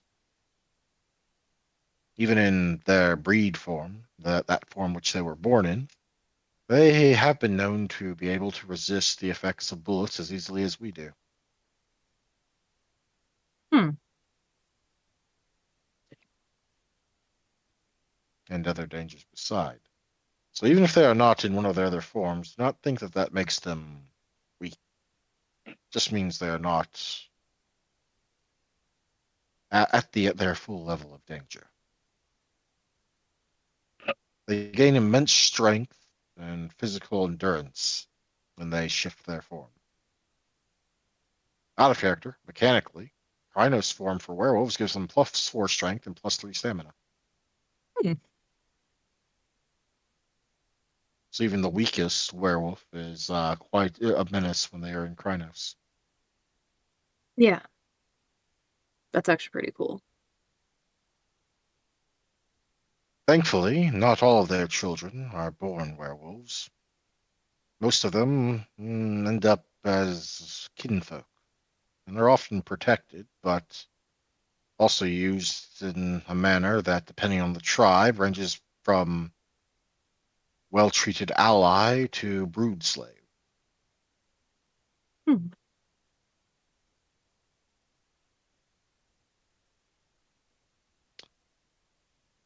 So consent may vary in that regard. But it is between kinfolk and werewolves that the most likely chance of creating more werewolves exists.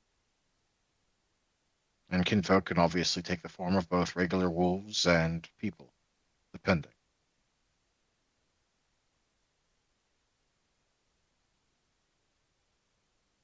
Okay.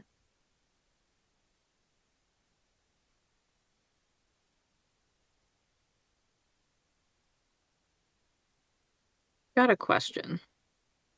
Sure, So we're kindred. We can't be turned into werewolves at all, right? there is no turning into werewolves. Unlike us, their existence is something they're born with. Okay.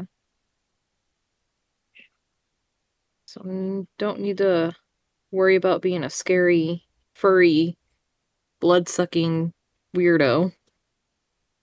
Got it. Generally speaking, they can't be embraced either, normally. So note to self, cannot have a big, furry, pet weirdo. Damn it. It does bad things, and normally they are capable of killing themselves to prevent their turning. Oh, note to self. Oh Don't try god, to there's a full moon. Oh my god. Also, I should add that the moon has no bearing on their ability to change forms whatsoever. Oh, that's a myth. Yeah. They are, however, closely related. They do have some close ties to the moon, or Luna, as they call her.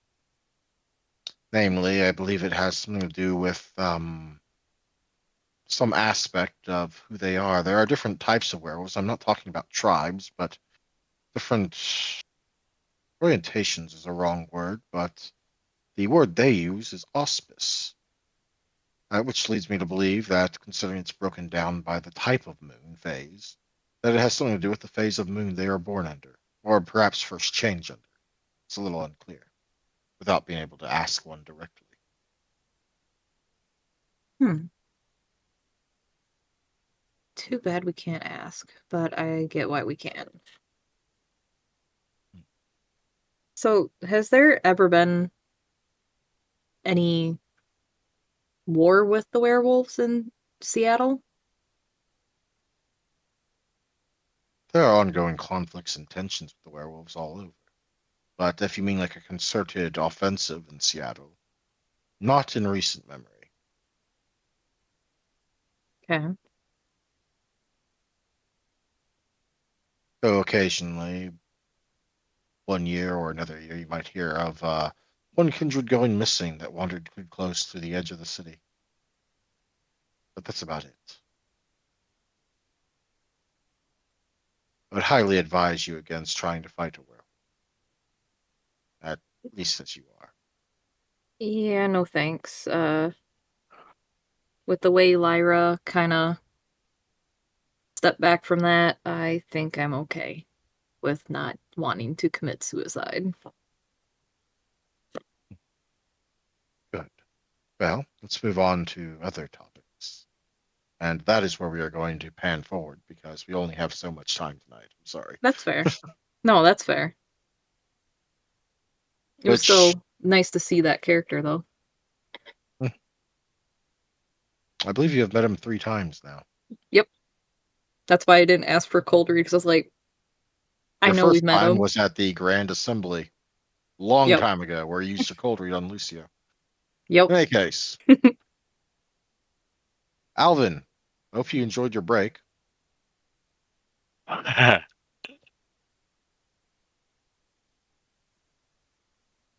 Albert? Nick, Is he asleep? you there? Give me a second. He might have fallen asleep. No. Well, you guys can't hear my fake snoring.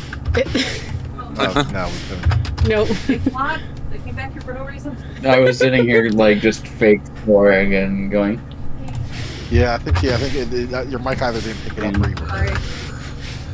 Oh no, I definitely wasn't muted. I unmuted purposely for it. Failed in transmit. Sorry, buddy.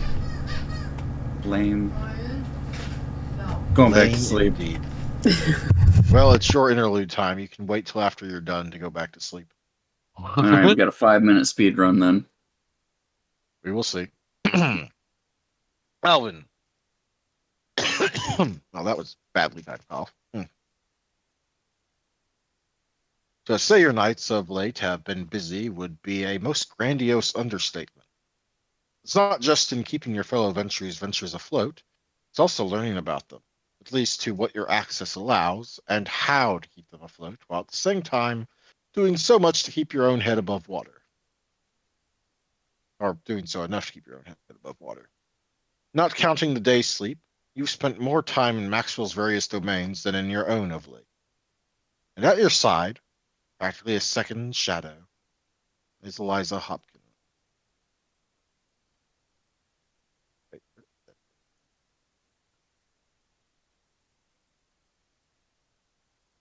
She's doing her best, and her best is considerable, but you've picked up on the edges of stress peeking out from behind her professional cover. A touch of frazzle here or there in her hair, a bit of exhaustion in her eyes when she thinks no one is looking.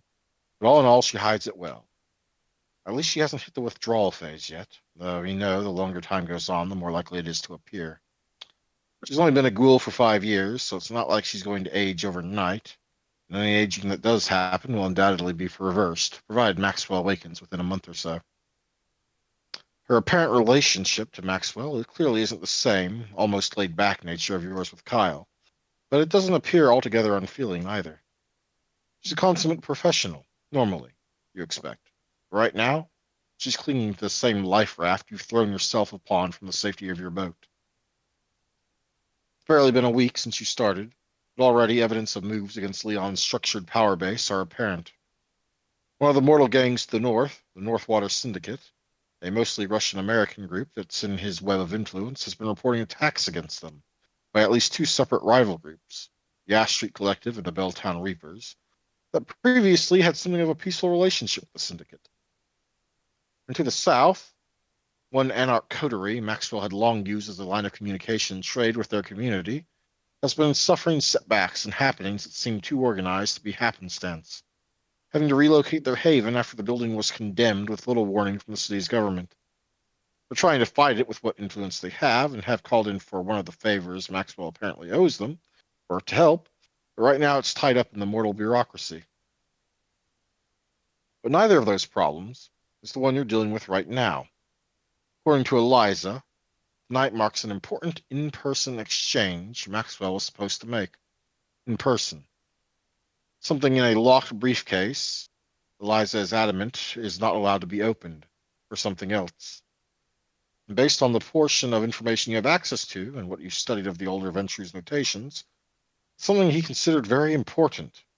And indeed, the client, or business partner, it's not really clear, is someone they've made several such exchanges with before, someone they consider valuable.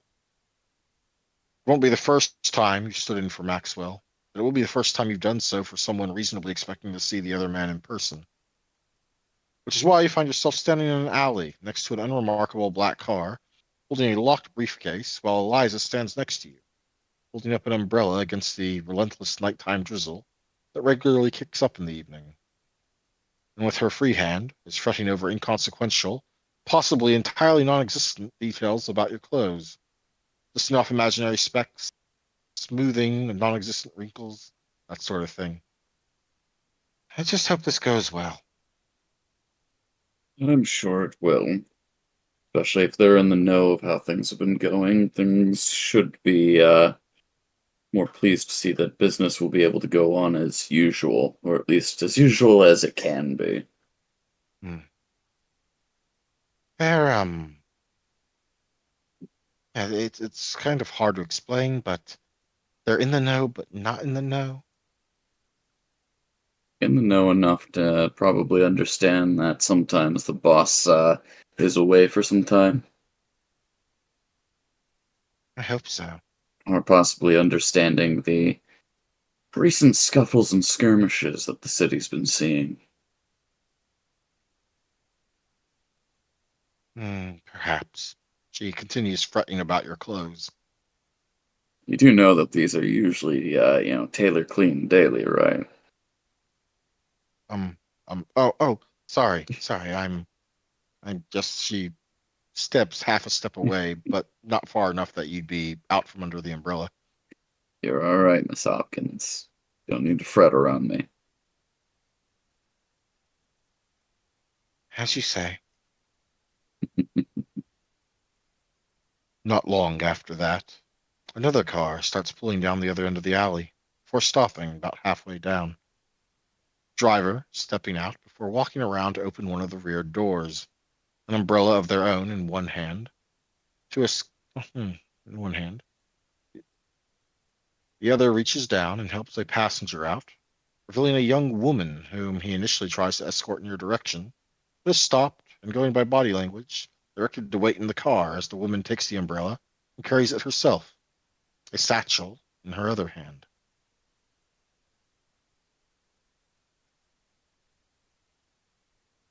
It's an odd silence that stretches out, save for the light pitter-patter of rain. By the time she's drawn closer, though, it's clear she's frowning, for while she recognizes Eliza, she definitely doesn't recognize you. Alvin would give a polite head nod. Well, you're not Oh, Maxwell. I know this person. She's part of my street.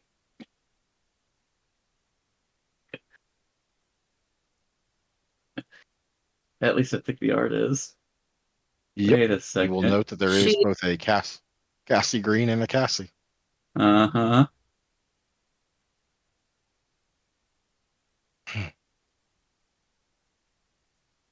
Well, imagine seeing you here. I could say the same. Eliza Hopkins looks between the two of you.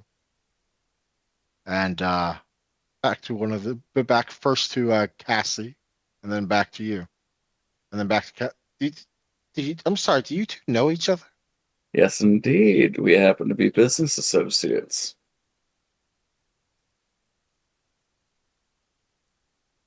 Is that right? I'm terribly sorry, Miss Green. And then she kind of stops and looks back up to you. I'll care to explain before I leave, Hmm. Let's Mr. just Valdry. say that I'm lending some assistance to other associates in my business field. Some urgent business has come up, and both Mr. Maxwell and his apprentice have had to take some time for leave.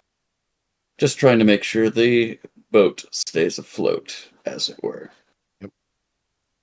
She looks at you for a moment, and then there's some weird snapping going on with her fingers before she taps some area next to her eye, and then across from it, and then down, and then up, in some sort of intricate gesture. And she peers at you almost too deeply.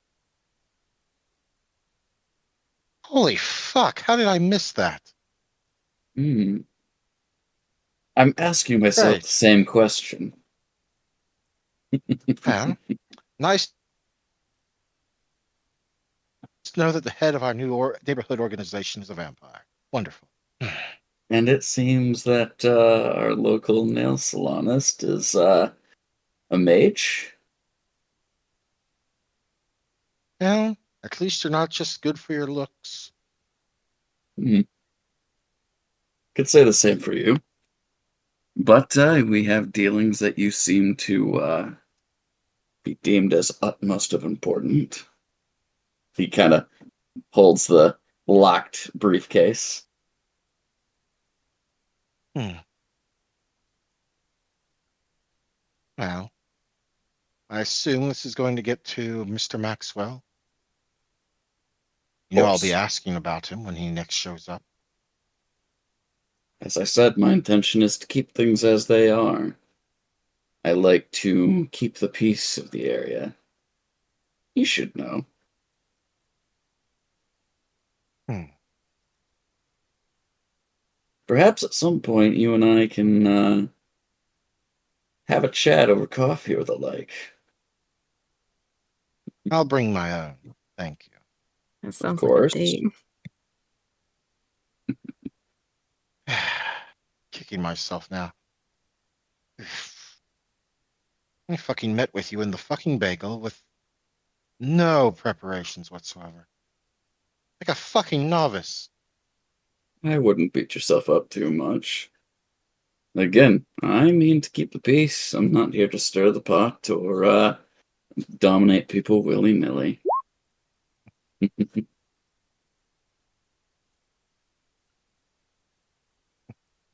For the record, so that comparison can be seen. Here is her normal profile. Mm-hmm. Hmm. I actually wondered if you would catch on immediately to the fact that it was the one and the same, or if your Oh memory no, hit it I and just was you like, know. oh, I know that art. uh, it's going to be really odd if she recognized you and you didn't recognize her. Hmm. So what happened to Maxwell anyway? Well, if you're aware of kindred societies' little squabbles historically, it seems that our little wayward monsters decided they wanted to pick a fight. Didn't necessarily go so well on some individual sides. Some are taking a nice nap for a little bit. Coincidentally, it happens to be that both Mr. Maxwell and his child are going to be out for a little bit. Hence me stepping in.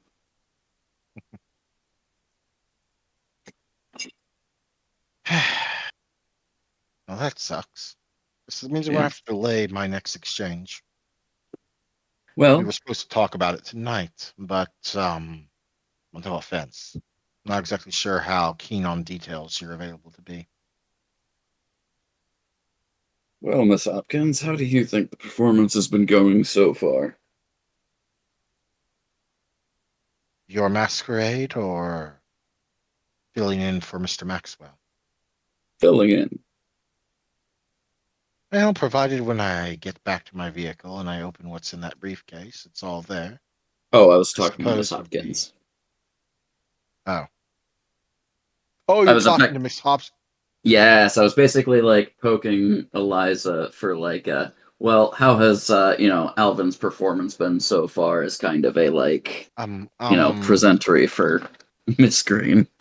I mean, like, better than can be expected. Don't put me on the spot here. Don't put me. You're all right.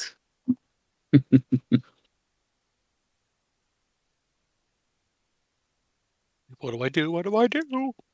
If it comes to it and you need to pursue business sooner than expected and Mr. Maxwell's not yet back, I'd be more than happy to hash out any details to leave for his immediate return. But I understand. We're both having some discoveries tonight.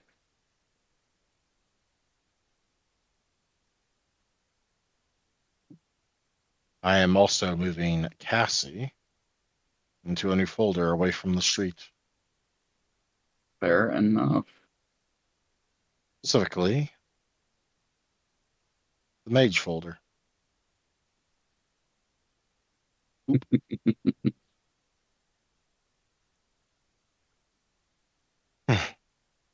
All the same, here's yours. She will hold out the satchel. And he will hold out the briefcase, taking the satchel from him. With that, she will turn, glancing over her shoulder at you one more time, eyes squinting somewhat, before making her way back to her vehicle. He will give a playful smirk and just nod. Now, one thing's for sure, your street meetings are likely to be just a bit more than they were before. Oh, for sure. Wait until she finds out that the entire street's now his domain.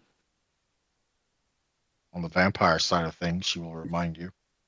Oh, yes. Oh, I'm sure. But it is one of that, interesting developments she probably doesn't know about yet. Mm-hmm. As I'm sure that has been caught on by now, book 3 is definitely opening up to a bit more of the wider picture.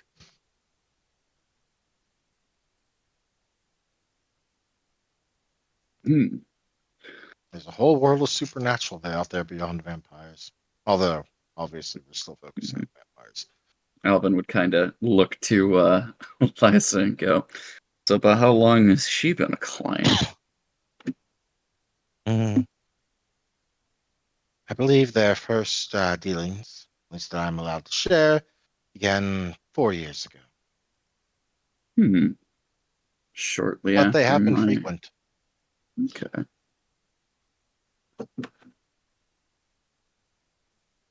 Most She probably interesting. knows more than she's letting on, but you I might might have to continue poke to into decide. There's only so mages. much she can share you. I might have to poke into the operations of mages.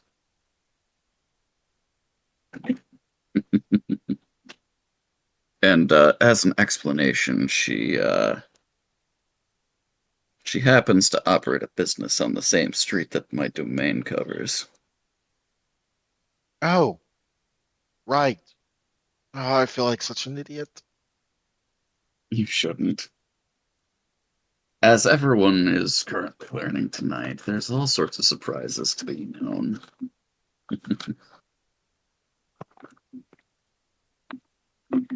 And in all fairness, not even my own sire trained me in order to identify a mage on sight. So, though that might very well be more of a Tremere clan privilege.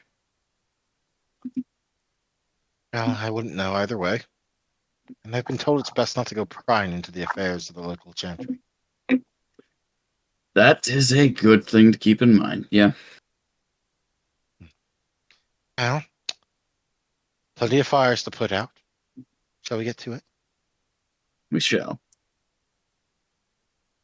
And with that, two of you depart. This is but the first of many stops tonight. You have to keep treading water somehow. Mm-hmm.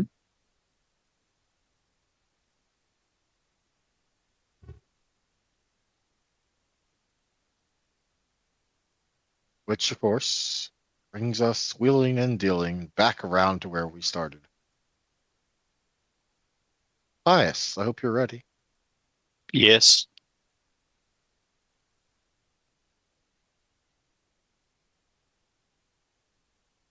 Okay, I'm not muted. No, you're not muted. You're not muted. Okay, good. For once, Squeakers and Nibbles are not with you tonight. Oh. Nibbles has grown quite heavy with an obviously impending litter, and Squeakers has been making plenty of runs for the choicest scraps of food the little guy can find. Your bat has been off trying to find Connor, but you're not sure it's working. You don't think the little guy understands quite what you're trying to tell him, and his poor natural eyesight makes going off of pictures difficult. But It's none of okay, them buddy. would, You tried. but none of them would probably like where you are now. Now, you find yourself surrounded by the ghostly existences of what was and what's still remembered. The Shadowlands are full of such things, which creates a weird sort of overlap. The skinlands remain visible, and in some sense solid, but not, as you readily learned back on your second trip here when you got run through by a car, which was the weirdest hurt you've ever felt. Ghostly walkways and catwalks are built over the busiest roads to allow safe travel through the necropolis. This is now your third trip. Lynette by your side. As your means of entry and exit, right now, you're sitting in the memory of Six Stadium, all the way down in Rainier Valley. Though there are not as many wraiths as in the city proper, as some apparently consider this too far from the necropolis' center to be safe. Still, it's an odd sight, watching a ghostly game of baseball take place where you can see both the stadium, the field, and of course the abrupt interruption in the middle of it all that is the Eagle Hardware and Garden Store that took its place in the Skinlands. But both you and Lynette sit on the bleachers, watching the game. Yes, we're watching a Spectre game. Not Spectre. Spectres are not wraiths. Oh, okay. Or they are, but they're not. They're like the reverse of wraiths. It's weird. You're watching a wraithly baseball game. This is so cool. What team are you rooting for? I'm not really big on rooting for one event or another, but I figured you might potentially like this. I find this fascinating. Why do they play baseball still? Why retain such like a humanly activity? Wraiths long for what they once were. Their existence is not like ours, or I should say our existence is not like ours, she says, with a knowing look. But in some ways they long for what once was, and in other ways they prefer their new life or lack of life here. Depends. Well, it depends on those that make it this far. Well, how do All you feel too about your often, life? I feel quite well about mine. It's not my Good. time to experience death just yet. Not for a good few centuries, I think. You've seen it before? What do you mean? Well, how do you know you're not going to die? Oh, no. The ultimate, in some ways, pursuit of my path would be to eventually experience death myself, Hmm. as my sire did. Wait, you're going to get eaten? What? Didn't you eat your sire? No, you ate your friend.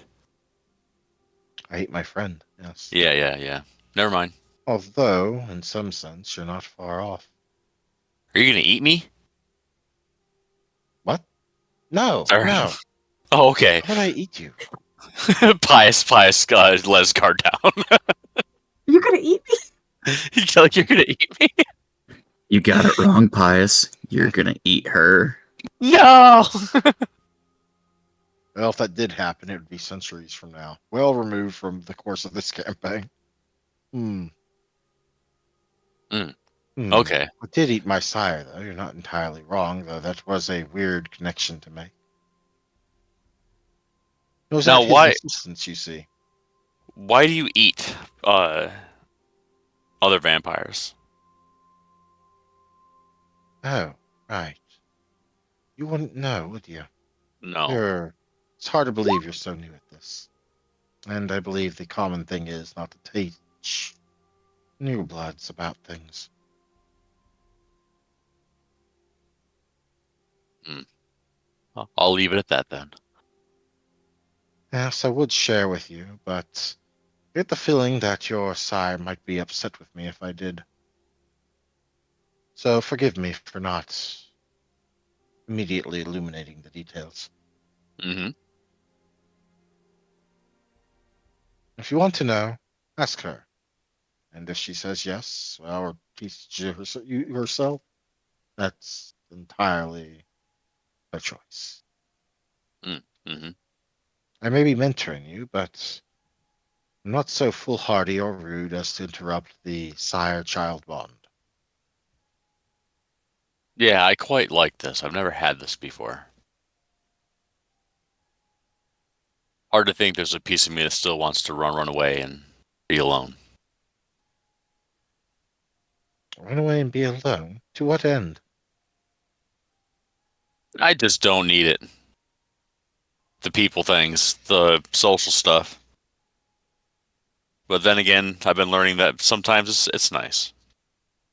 What would be the point of your life or unlife? There wouldn't. What goal would you seek to strive out? Carve out? What Mm, purpose would you seek? my own. And what would that be? Solitude. If I need to eat, I'll go out and eat. If I need company, I'll wander and find it. And other than that, I'll be by myself.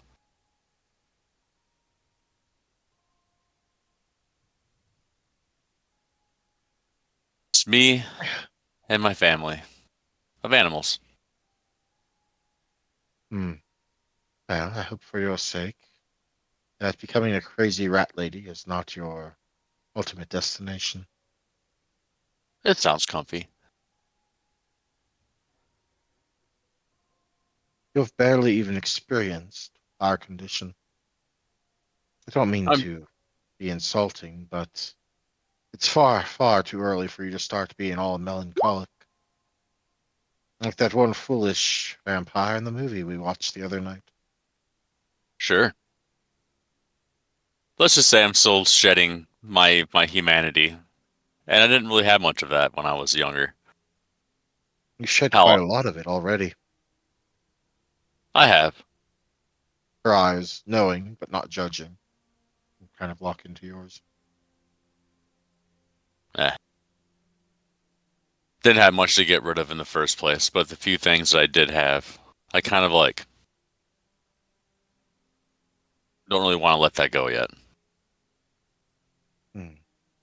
Well, if you ever decide that humanity is not for you, or have trouble scrabbling to keep to its patterns, don't let yourself fall into nothingness. Come to me instead. Yeah. I'm used to a lot of nothing, so right now that I have something, I'm gonna try. Until then, I'll be who I am now.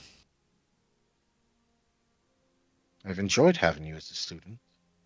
I don't want that to end because you got, well, it just lets that hang there. Man, the music in this scene right now, wow. All right.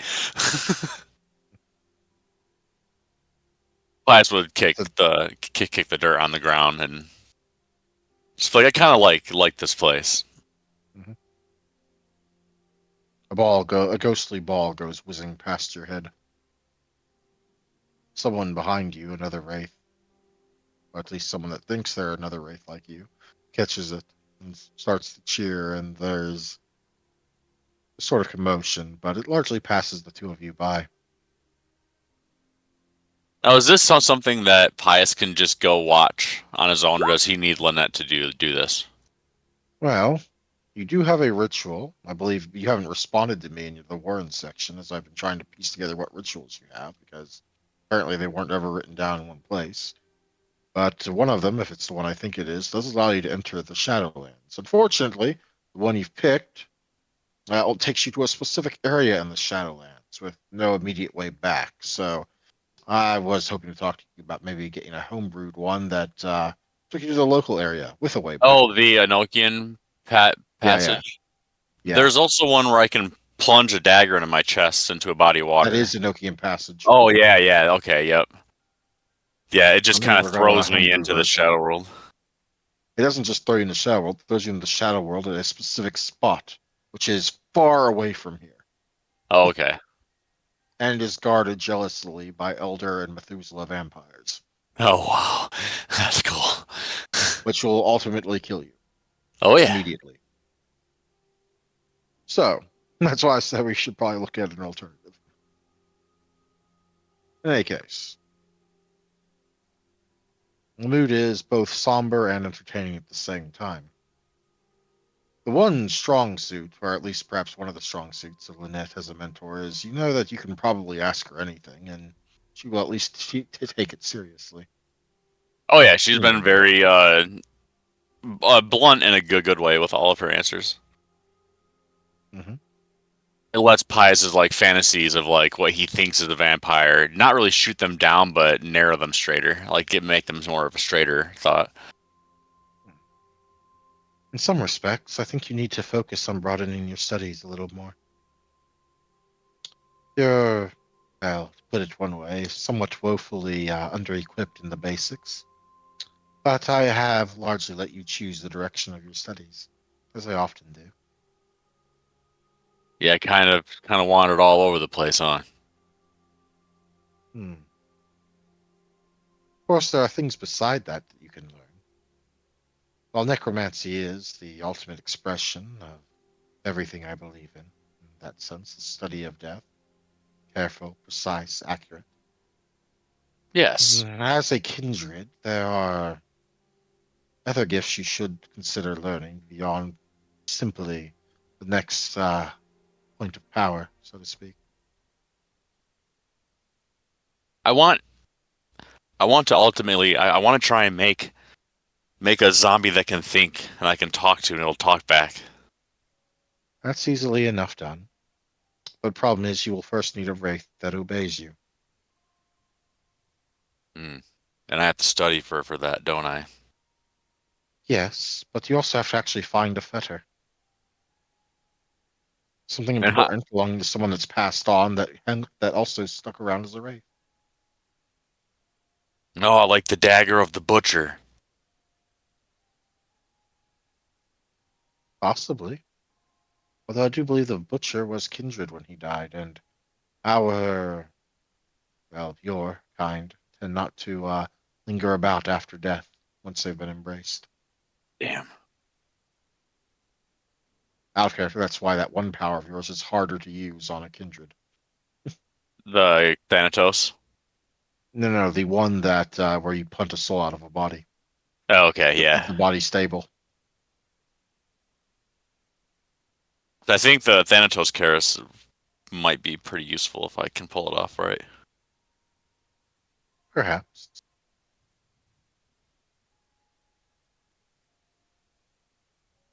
In fact, I think that might make that your next lesson. Finding a fetter of your own. And a That would be wraith to fun. command.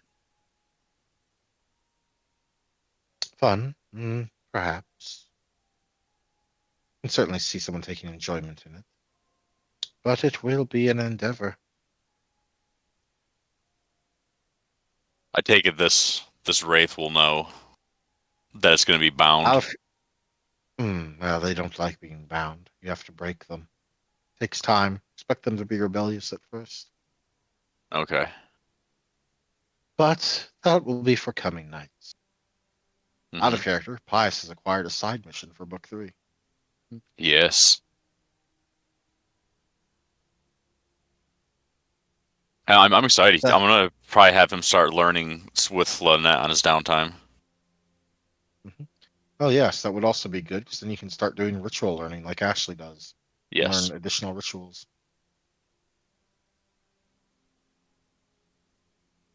But in any Yeah, case, I unless really there's want to something put a you wish soul to into ask, something. yeah, well, you've got to get a wraith first. Hmm.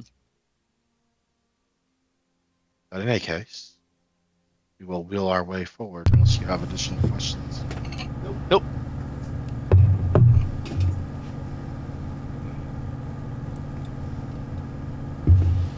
Although Pius will probably frequent that graveyard as much as he can. Oh, that wasn't a graveyard. I was just using the graveyard because it was the closest thing to the ambience I had. Oh. Like a baseball stadium. Remember? Well, a baseball Oh, yeah. stadium that no longer exists in the real world because it got torn down in the 70s. Oh, okay. Yeah, sorry, I don't have a thing for that.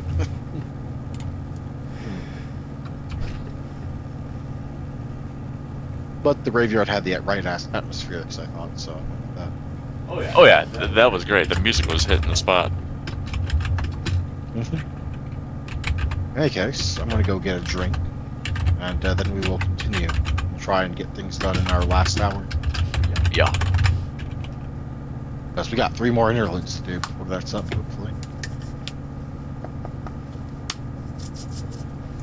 So, 2 minutes to get drinks, people, or rush to the bathroom. Sounds like a plan. Juice. Get some juice. Get some juice. Get some Everybody's learning magic, and I'm just like, mage, Alvin, I'm not All learning right. magic. I don't know. You got some fancy tricks. I think oracular stuff could be magic. Well, it's not magic as in like rituals like they're doing. Right, right. It's just that's an ability you could learn if you wanted. Will you But- shut but, up about juice? But imagine Alvin becomes the first iteration of Constantine, but as a vampire. That'd be cool. Be an I would interesting fucking like concept. What'd I miss? I got some juice. Mage version of Blade. Yes. I like it. You should go that direction. If you don't, I'll cry. Sorry, but he can't really. Damn it! Not in this game. Alvin's That's so good. curious about magic that he wants to actually wield magic. Look, he's a Well, I mean- movie buff. He sees fantasy and fiction and everything and goes, ooh, interesting. That sounds way cooler than being a bloodsucker. I like it. But of course, you shoot down the only things of interest. I really I gotta mean, stop if you want to putting have that Alvin shit. develop an interesting thing called, I can try and arrange for you a teacher in one of the many branches of it that exists. That would be cool. Ashley could help teach. No. Oh. Damn. Well, not Because blood that will go magic. against your bond. Not blood We could- magic, though. We can all see like wraiths and Alvin's like slaying them, but he can't see them, so we're like his cheerleaders. Slash to the left, slash to the right, slash up. What am I doing? I don't know. I know what I'm doing, and it's a whole lot of nothing. Just I'm sorry. In any Oh case, no, this isn't on you. This is just me running around in circles. Oh, and pals. Yes. Ashley, you're back up again. Yep. It's been nearly a month since you started searching at it. Your ritual work eats up the vast majority of your time each night, and the studies perpetually demanded of you as a member of the Tremere take their own share of what's left. Not for the first time, you think that if it weren't for either of those, you'd have found him by now. So far, you've completely ruled out the northern half of the city, double-checking it just to be sure. Some parts of the far southeast as well. You tried him again, of course. More than half the time, the ritual fails. You're not sure if that's your own level of skill talking, the flimsy manner in which you use to enable it with only his name, or perhaps some other sort of protection. like specific locations, potentially protected somehow. Hmm. You've certainly had enough time to consider such possibilities. At this point, you might be on the edge of paranoia. You blame your recent lessons and plans with Dr. Thorne, of course. Still, you know south. Pretty sure it isn't southwest either, though tonight you're going to rule that area out for sure. Though such a course of direction does also carry you close to the Giovanni domain. Okay, so it wasn't entirely your choice. You're chaperoning for Tobias. His attendant affairs happen to carry you, where he's meeting with certain individuals. Toby's with two you? people.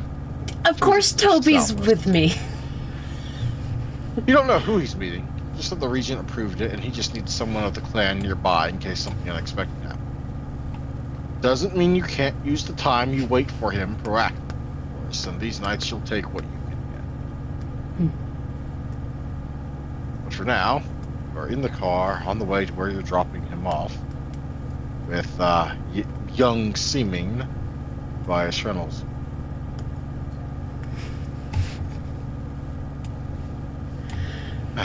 Thanks again for coming through for me tonight. The regent made it seem like you weren't busy or anything, but well, I appreciate it all the same.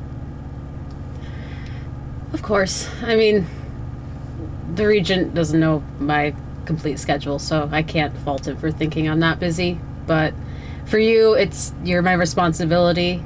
I'm not busy for you, so don't feel too bad about it. Well, I appreciate it. Sorry you can't come in with me, but I'm rather finicky about who meets with them in person. It's fine. I got some things I can do while I'm waiting. Alright, if you're sure. Just, guess, wait for my phone call? Of course. Of course, this brings you over here to western Seattle. Southwest Seattle, I think. So they zoomed in map. And you're not that far from the area where Giovanni Manor is, but you're not going there tonight.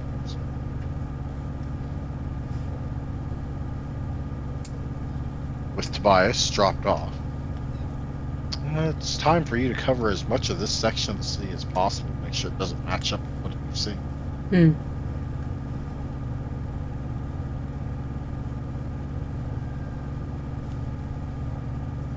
So, let's use a roll, shall we? Of course.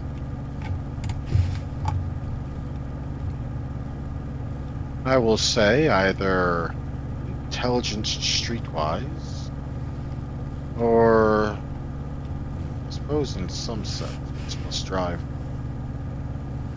Though intelligence and streetwise would be a lower difficulty. Intelligence.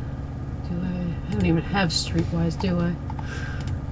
No, but it's a talent, so it's untrained. Oh, I have I have 1 dot streetwise. Thank you for actually putting that in, brain. I'm worried to laugh if I go back into the history. It's one of the things I gave you for free. I don't know. I think I had picked it out just due to the fact that she did because of her old flame or whatever. Intelligence streetwise will be difficulty 6. Okay. No modifiers and go. Fucker. You're not sure. I mean, there. Also, you got 1 success before it got canceled, so it's not a botch. Thank So I don't God. have to give you false information.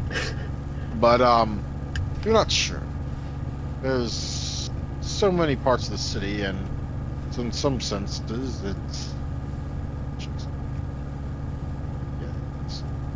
in some sense, it's kind of hard to get. It's somewhat vaguer to remember the exact appearance of the skyline from your scrying hole the first time you scryed upon it. But none of the buildings around you seem to match up with the street you saw that time. And you, even as you go one by one down each of them, just in case, the night drags on. There's only so much time you can spend on this before you'll eventually have to go back before Tobias calls you after whatever he's doing is done. And the frustration is probably starting to get to you. It's been weeks now since you've started. And while your progress on your talisman has been coming along well. You've noticed that progress is starting to slow down, and you're starting to slip up in places. And you can only really amount it to your concern and frustration trying to find Connie. How do you feel about things? She's pretty upset with herself. She's again still feeling very pulled in every direction. She's she wants to get there's things your done. personal work. Mm-hmm. There's your sire. There's Connor. There's the coterie, who you haven't seen pretty much in maybe one night in 7 for the past few weeks. She's feeling a bit secluded, a bit worn down. She wants something to come out positively at some point. She's getting sick of it. Then Mother Dearest is almost never around these nights, embroiled in whatever he's doing for the maximum. Mm-hmm. Pius has been... Hey, you've seen him a couple of times, but he always seems like he's up to something. He seems eager to get back to whatever that is. And Olivia, well, you've probably spent the most time with Olivia in recent nights, but even she you don't see all that often. Nope.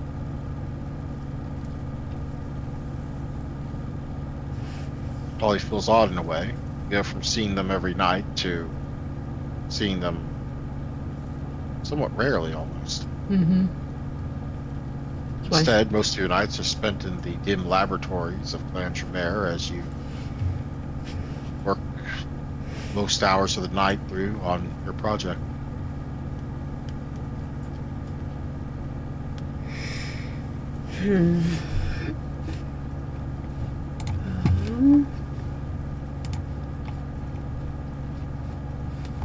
Well, shit. There's... Still, you make no significant progress tonight. You're not even sure if you are paying enough attention to be able to recognize if you did find something.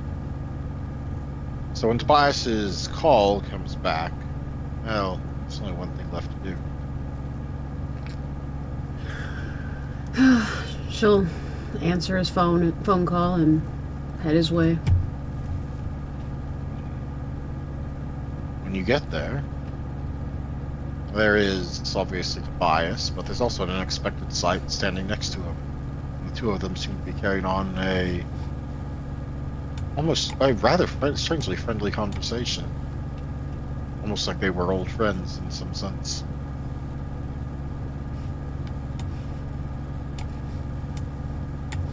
Oh, hey, there you are. Oh, hi. Didn't expect to see you.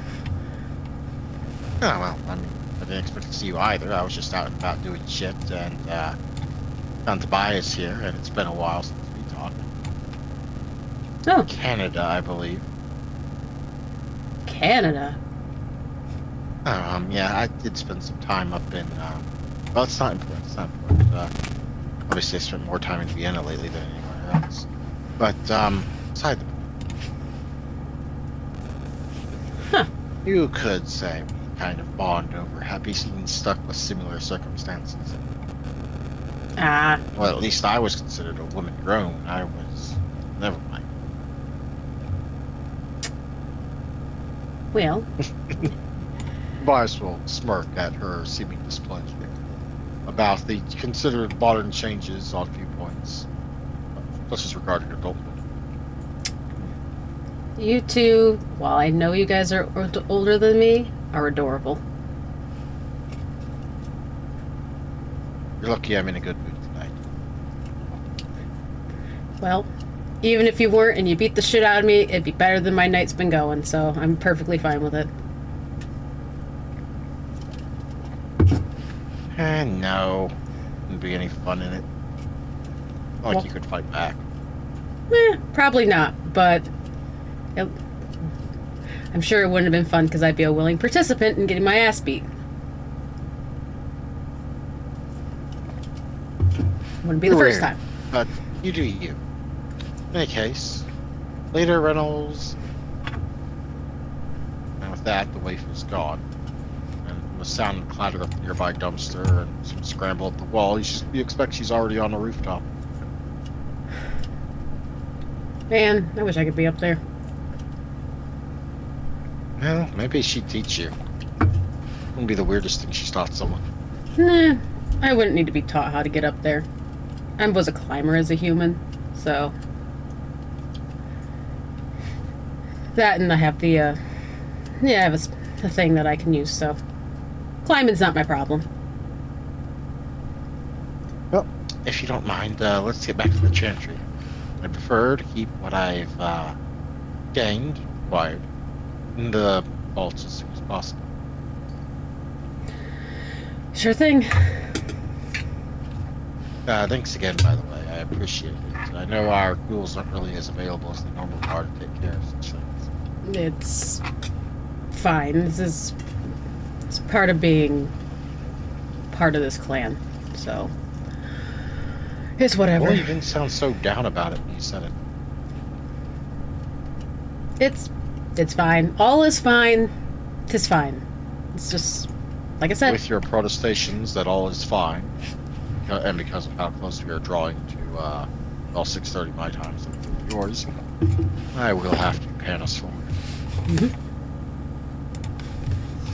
Anything important to cover before I do? Nope. Wonderful. Olivia.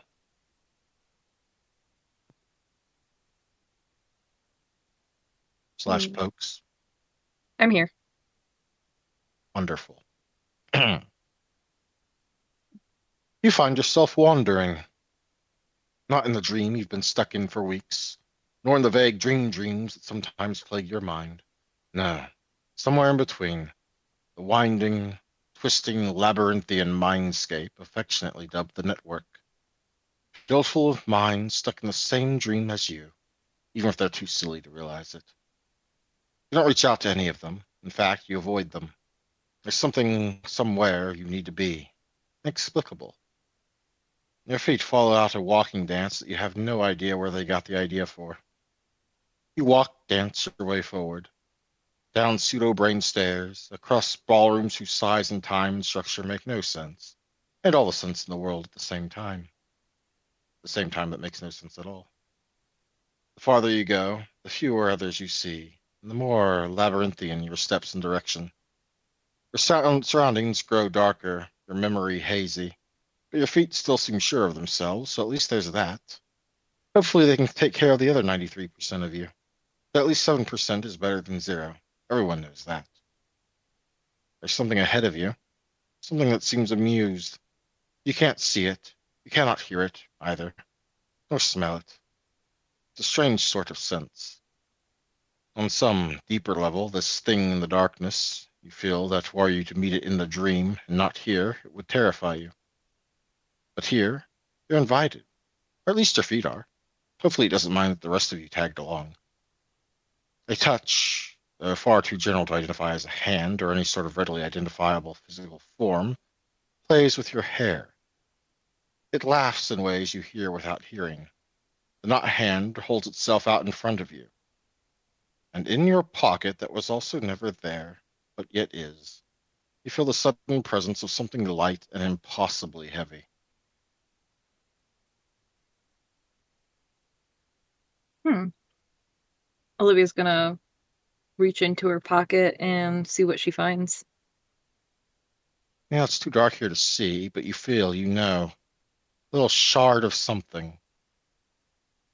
Or perhaps a token.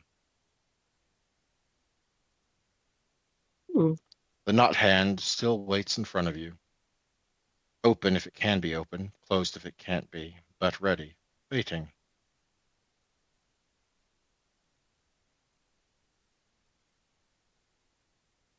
So,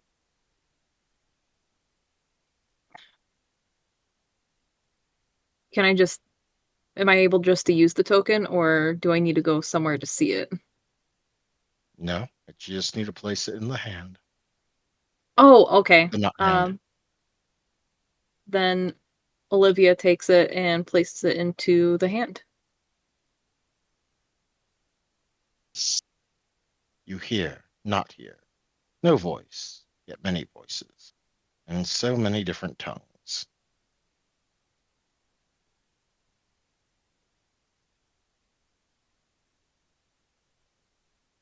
Oh, there we go. Let's see, hold on. I swear, if you fuck up the wording, I'm not. I'm looking at it. Hold on. I'm looking for it. I was like, where did I put it? That's what I'm trying to find. I know it's up here.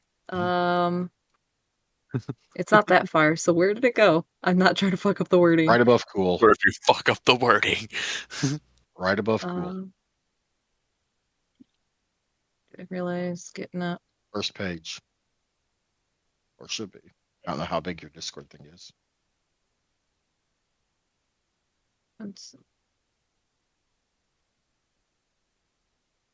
Oh, here it is. Okay. Yep, I found it. So, okay. Olivia kind of stops and just says, seeking a kindred with the ability to heal physically wounded kindred, where would the closest one be to me? I chuckle, breathless, heard, not heard. And you, well, your eyes open. You're no longer where you were. You're once more in the dream, the one you can never escape. Your body stands. Lyra, who had been sitting in front of you, suddenly no longer sees you and is focusing on something that definitely wasn't whatever had been the second before your eyes opened.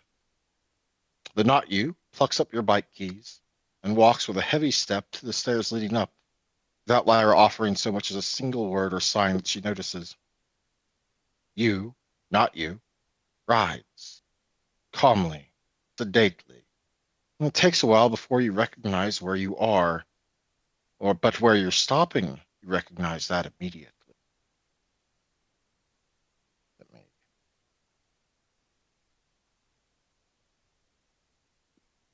St. James Cathedral. Your feet carry you and not you up the stairs, your body continuing to go through motions with no regard to you. You go up the stairs, through the doors, swiftly past one Frank Griggs, and down the stairs into the lower levels, only stopping eventually upon seeing the seemingly lost in thought, one Father Vitale. Where's the Ooh.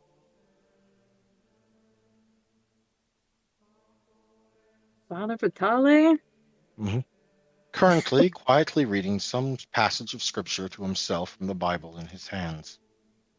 He looks up at your entry, and for a moment, there is a very sudden flash of concern, of fear. You wonder if he can tell there's two of you, not you, right here, right now.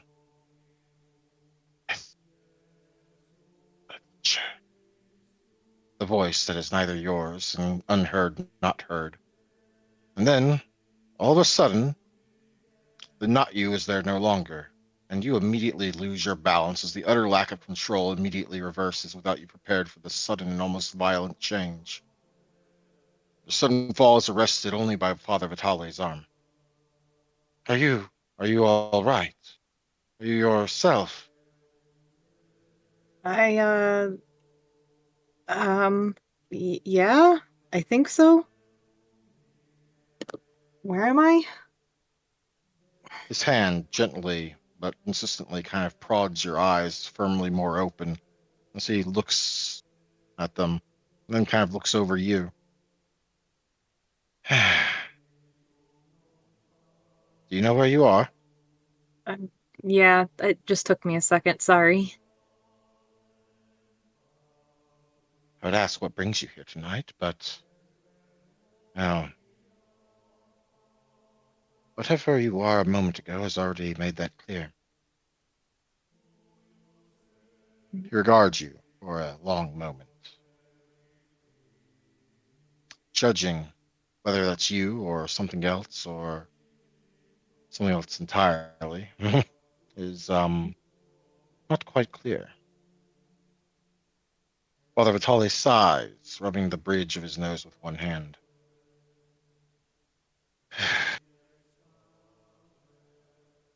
Very well. But before we go, I need your word. The catacombs. They are the dwelling place of all who have sought sanctuary here beneath my church. They are a place of hope and safety, not fear nor violence. Please keep that in mind. I will. I'm not here to harm anyone or get anyone hurt. Hmm. I believe that. Your arrival, otherwise. Uh, Regardless of your arrival. So, and whatever he seems about to say, he stops, his mouth working and then just eventually stopping and shaking his head. And with one hand in your arm, almost like an escort in a way, he begins leading you further down into the catacombs, as apparently they wander far deeper than this room of prayer.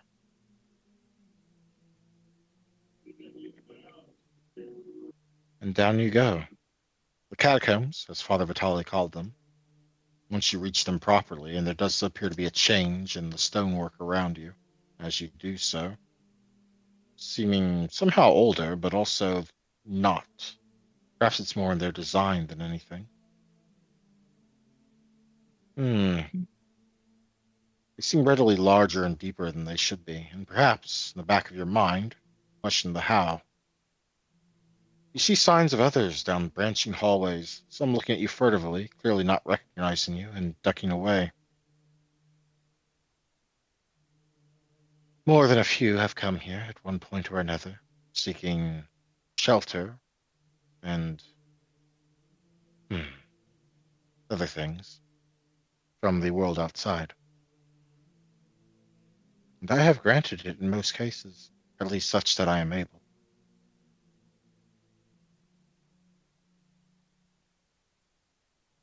So, are they unwanted by Kindred Society? Is that why they hide, or For many of them, yes.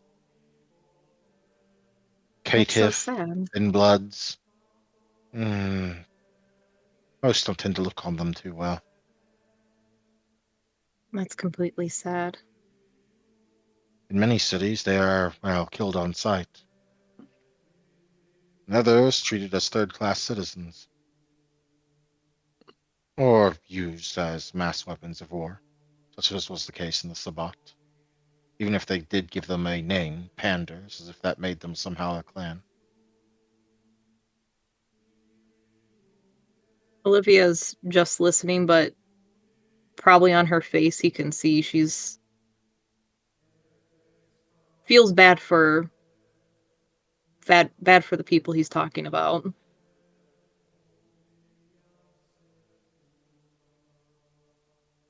Hmm. Eventually, you stop at an intersection. A lady, robed in white, carrying what seems to be firewood, pausing at Father Vitale's approach.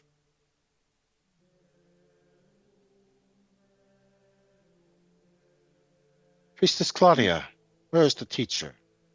Is she available? The woman seems caught off guard by the question. She glances from the father, then to you, and back again. At the hearth, father. The lesson just wrapped up. Most of the others are in self-reflection. That the young woman takes another look at you before turning and walking down what appears to be the main path of this area, and Father Vitale leads you after her. The farther you go, the more faces, unknown to you, but most clearly bearing the telltale signs of being a vampire, at least most of them, until you enter a large chamber. It's almost like some sort of subterranean amphitheater, though the layers are far too shallow, barely even registering as steps. The shallow layers ring outwards from a spot against the back wall, and against that back wall is a roaring fire.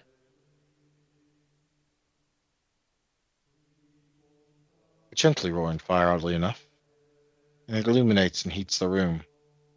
Another woman in white sits atop the ledge directly against the fire, the flames at most a foot away from her form. even though her skin bears the telltale pale signs of being kindred. She doesn't seem concerned by the flames.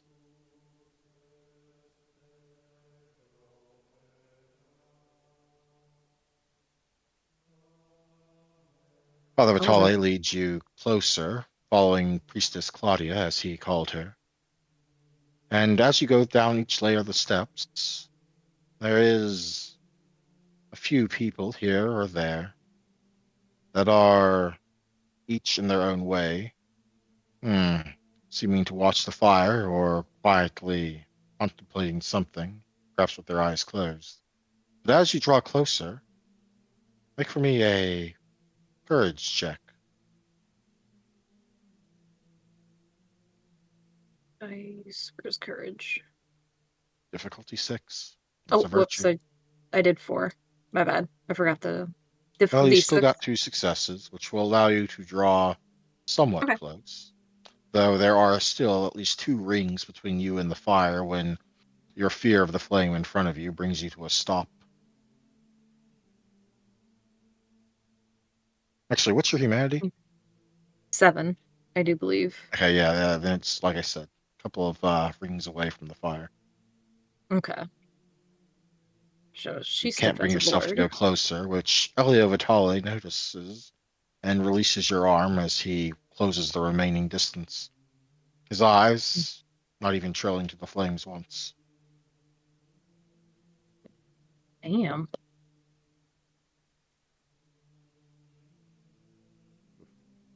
The so introduced Priestess Claudia crosses the remaining distance as well, and then begins adding the wood, seeming to stack it in a very specific form, though you can't tell the significance.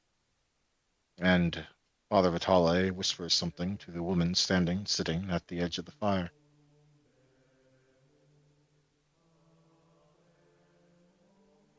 Quiet conversation before she stands and begins walking her way over to you, crossing each layer without so much as concern as the flame at her back.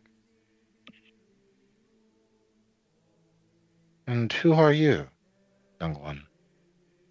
Um, my name's Olivia. Nice to meet you. Olivia. Nice to meet you as well. Why are you here? I'm Everyone comes here for a reason. I'm seeking a kindred that can help me learn how to heal fellow kindred who get hurt. You ask something serious, more serious than you know, I think.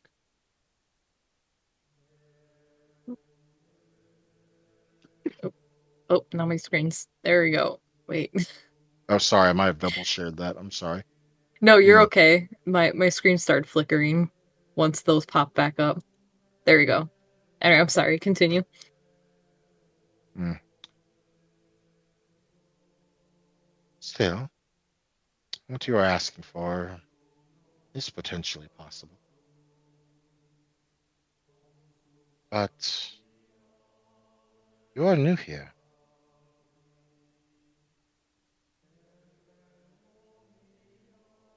Yeah, I've And I never don't been down here before. No, you haven't. Though that is no crime or hindrance against you. There is things that you should learn before jumping such a gap, I think. Like what, if you don't mind me asking? Hmm. How much do you know about us, who we are, why we are the way we are? I honestly don't know much. I only know I only know just a little bit of what people have told me, and I really don't think it's even sufficient enough to understand anything. At least you're honest. That speaks well for you.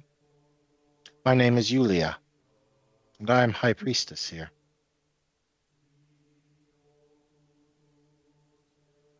Um, well, nice to meet you.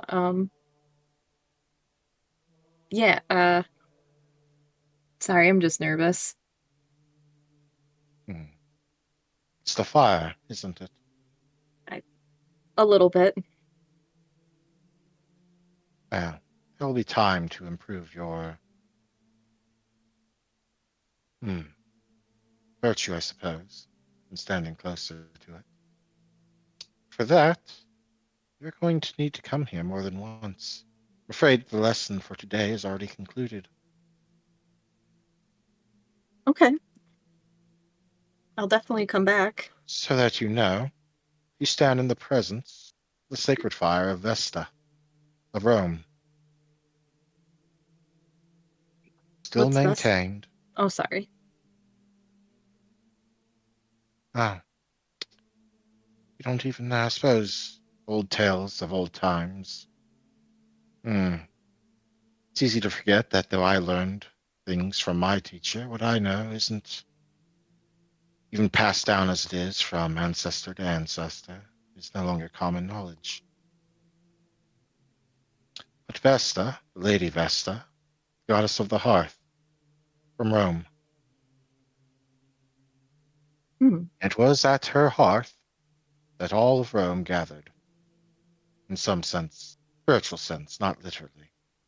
But the hearth is the center of everything. And here it remains burning, kept, still safe, in spite of mortal belief. From their perspective, it was put out in the, well before my time. But it wasn't, or at least not all of it. And so here we keep it safe. It's the center of everything we do here, in a way.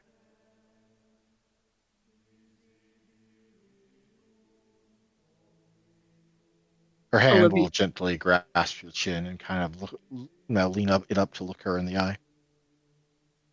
Or lean it down to look her in the eye. I'm not sure what your comparative heights are. I'm sorry. Well, she's 5'3". Olivia is. I don't know how And tall. Yulia is probably an inch taller at most.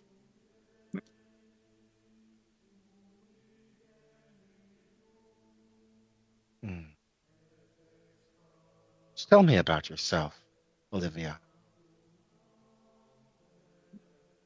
Well, what do you want Why to do you seek know? to know what you want to know? As a start. Like, how did I find myself here? No, how you found yourself here is no concern to me. Merely the why. Why do you want to know what you want to know? I have people that I want to protect, that I don't want to lose. That's a sentiment I can understand. I have people I don't want to lose either. Some of them are sitting in this room. Maybe you'll become one of them in time. But that remains to be seen.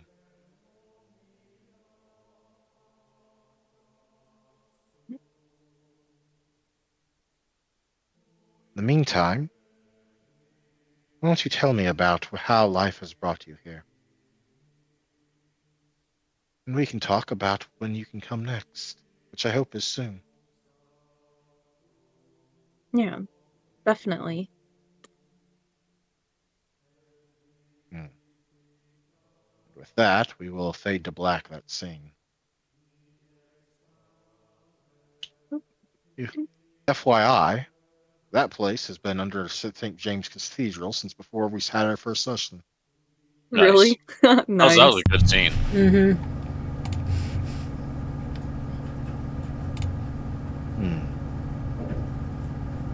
And yes, by the absolute nature of what you were seeking, you have in fact found that. But in character, you don't know those details yet. Yeah. And it is not going to be a quick and easy thing. It's going to be an ongoing side plot for you, at least through book 3. That's perfectly fine. I'm good with And that. it's going to be very much involving, well, to be a little spoilery, humanity, virtues, that sort of thing. Kind of like the opposite of Pius's descent. Yeah, I just noticed it's kind of mirroring that in the opposite effect. Hey, that's cool. It might end in like some cool like scene where you gotta rip Pius back into humanity. You know, Or like we fuse together and make this ultimate demigod. I don't know. Just kidding. Yes. no, that's not a I thing. know. I know. I'm teasing. We are now can't have olive pie. Oh boy. That sounds like a bad pie to have. You Yeah. want a slice of this vinegary tasting pie? I mean, I could see a pot pie with olives in there, but I wouldn't want a pie with just olives in there. That's No. disgusting. Nope. I don't think that would taste good. Olives Just suck. Like some Yuck. pimento in their eye. Oh god. In any case, we have hopefully just enough time to get through the last of our interludes. I kind of did not judge time well, I think. It's okay. I try to keep my stuff short this round. You Well, know, not. I'm not going to lie. Your second one was something I was looking forward to. So now I may have. Well, it's beside the point. No, you're okay. So, FYI, you would have actually encountered at least part of the catacombs in Book 2 had you not done your little scry thing and found out where the spot was before the attack. Because, as you should know from reading the little side bit I did in Shadows and Blood, the first target was actually the church. Yep. Yep. I read that part. But in any case, we find ourselves. I'm going to use this background because I don't have a better one, and I know it's neutral enough, I suppose. Alvin, Yeah. come to it at last. Alvin's time. Mm,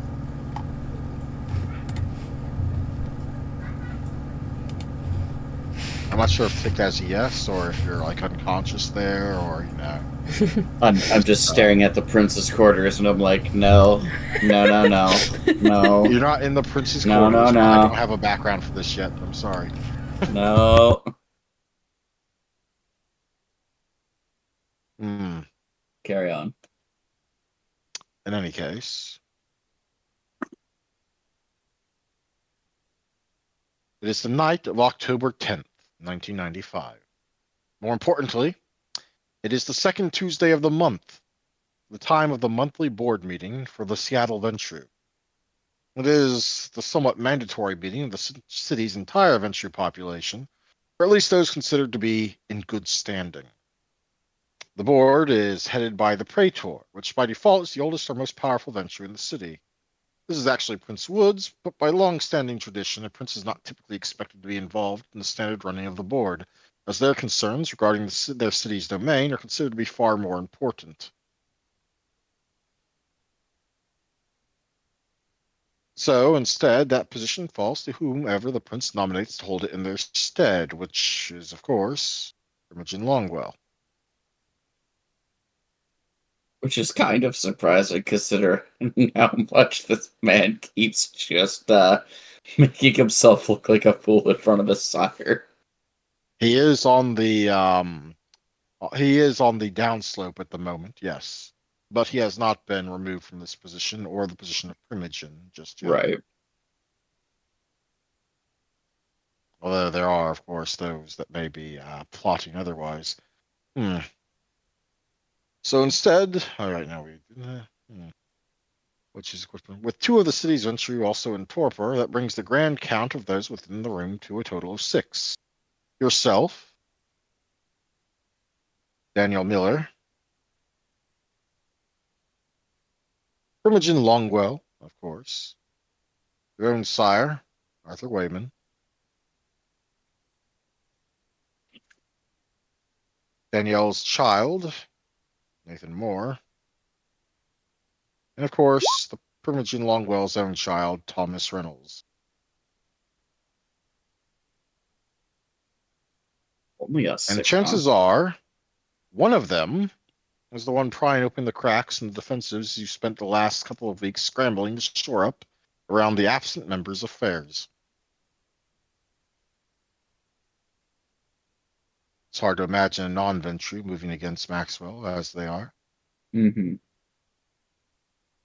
It's also hard to imagine that's one of the fledglings, though maybe it is.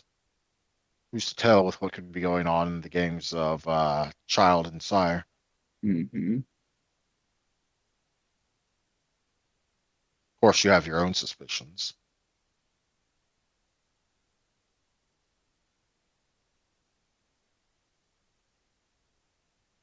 The by and large standard affairs of the meeting are, let's be honest, mostly boring and not something you pay too much attention to, but given recent events,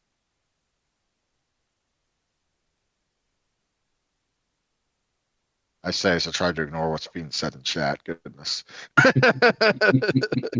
Given recent events, there is a certain amount of extra attention you're paying at tonight's meeting. Because one of these fuckers is the one that's screwing over your attempts, or trying to at the very least. Is there anything you would like to go about doing tonight before we continue? Any special sort of extra vigilance or the like? Mostly just keeping an ear out, seeing he is particularly casting glances his way, as I doubt it's necessarily secret knowledge that Alvin's got his nose in Maxwell's business. So anyone who seems to be particularly, casting glances his way a little too often, or at least with that appraising intent. They've got something to say, but they're just not saying it. Well, make me a wits empathy roll. Difficulty 7. Oh, the thing I'm good at. Or at least in theory, in this dice system, I should be good at. Yeah, but roll 20 dice, being what they are.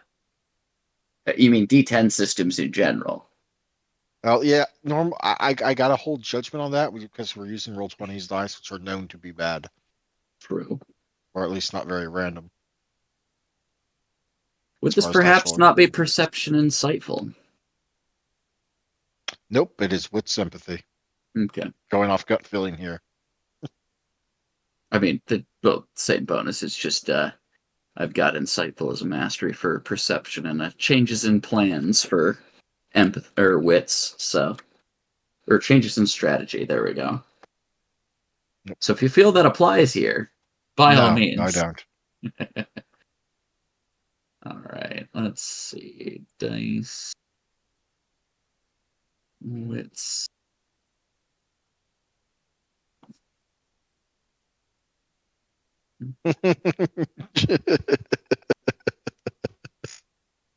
You girls are ridiculous. You're welcome.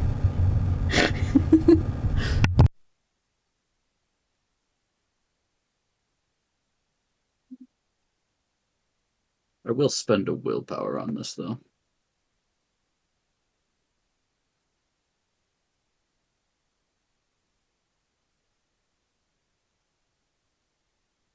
Oh, very, very good. They all look your way at least a few times, though there's a very different sort of thing about it. From Nathan Moore, your fellow technically he's younger than you in some sense, but the Seneschal's child is more looking your way out of curiosity, the same way that anyone in this room is trying to read anyone, just getting a general sense of things going on around him. Thomas, while under the watchful gaze of his sire, doesn't look your way too often, but there's definitely some sort of conveyed support in his eyes. Obviously, Arthur Wayman watches you consistently, but he also could be just watching after you, considering the whole mess he knows you're involved in. Seneschal, her eyes fall upon you most frequently when she brings up your current activities, we'll get to in a moment. And Longwell is staring daggers at you, but at the same time, that's not exactly new, now is it? No. He's not too happy at the fact that I'm just like. I mean, granted, he does occasionally shoot them over at Arthur Wayman as well. and seems to give a disappointed look over at Thomas on more than one occasion when he's looking at you as well. So, I would not be surprised if Longwell was the one messing with Maxwell's affairs, just as a way to shore up his own defenses and standing. But at the same time, I think he's got enough on his plate. in any case, Daniel Miller, the son of Princess Seneschal, is what brings that point to the topic of the meeting. Now, as I'm sure we're all aware, as we've already carried out the other business, I would like to bring up the topic of the actions of Mr. Valdric. You have, I believe, been tending to our absent members' affairs. That would be correct. Yes, and by and large, based upon my monitoring of the situation, you have been attempting to keep it afloat and maintain things as best you can, which I think is a delightfully successful, a delightfully good sign on the character on your part. And she also gave a nod to Arthur Wayman, because, of course, you have to share the successes of the child with the sire in some sense. Arthur Wayman just seems to be enjoying this moment. Longwell's eyes sharpen just ever so slightly. Is there anything that we should be aware of on that matter? No secrets, obviously, but any concerns for the running of the city of the masquerade? Those are some big shoes you are attempting to fulfill. Barring any information of Mr. Maxwell's affairs, it would seem that there are some recent disturbances amongst some of the individuals north and south of Seattle here and there, gang territories, things of that nature. A little more dysfunction than is normally noted. While we're still dealing with Sabat affairs, I would suggest caution as we tread these waters. Seems there may be some organized dysfunction. I'd hate to, come to find the source entirely, but I can't say that I'm not curious. We're, of course, dealing with things, and as you said, keeping them afloat as best we can in this time of transition.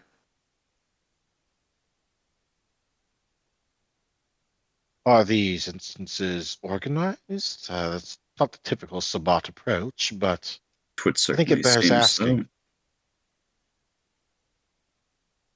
I didn't catch all the names from earlier, but I know that there were some gangs from the north and gangs from the south that Right, one moment. were having issues. Okay, let me see. Blah, blah, blah. Okay, the gang to the north, the Northwater Syndicate, at least that's the one that's on Leon Maxwell's payroll, in a sense. The mostly Russian American group, they've been reporting they've been having attacks against them by the Ash Street Collective and the Belltown Reapers. And into the south, it's some sort of anarch coterie that Maxwell has dealings with that is reporting like some indirect moves against them, including the condemning of their haven by the city government. Mm-hmm. And I'm sure that to a certain degree, keeping those names private is, client, privacy and all that. Yep. So he wouldn't, give any names, but he would say that things, are turbulent here and there, not giving away everything he knows, i.e., he's not going to call out the fact that the city is the thing that's stopping the, Haven, reclamation, because that is definitely a Ventrue issue, not so much a Sabat issue. But taxations or, breaking up supply lines up to the north, who knows?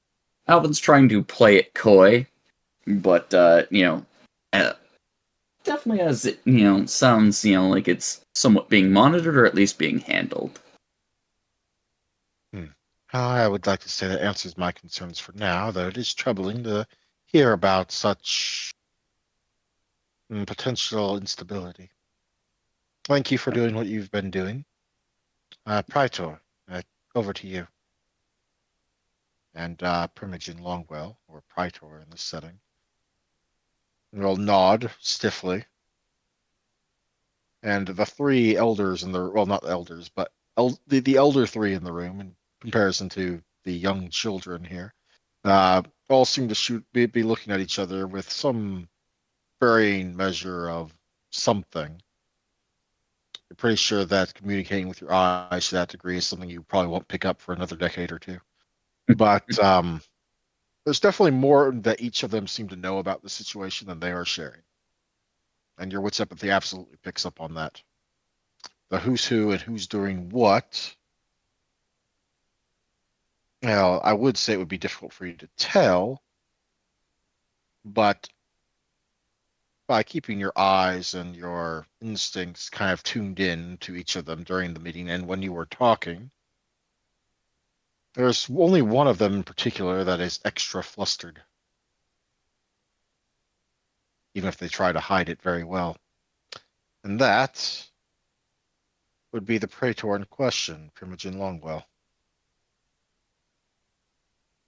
Yeah. A way to get some stake back in the game, but it's not going well for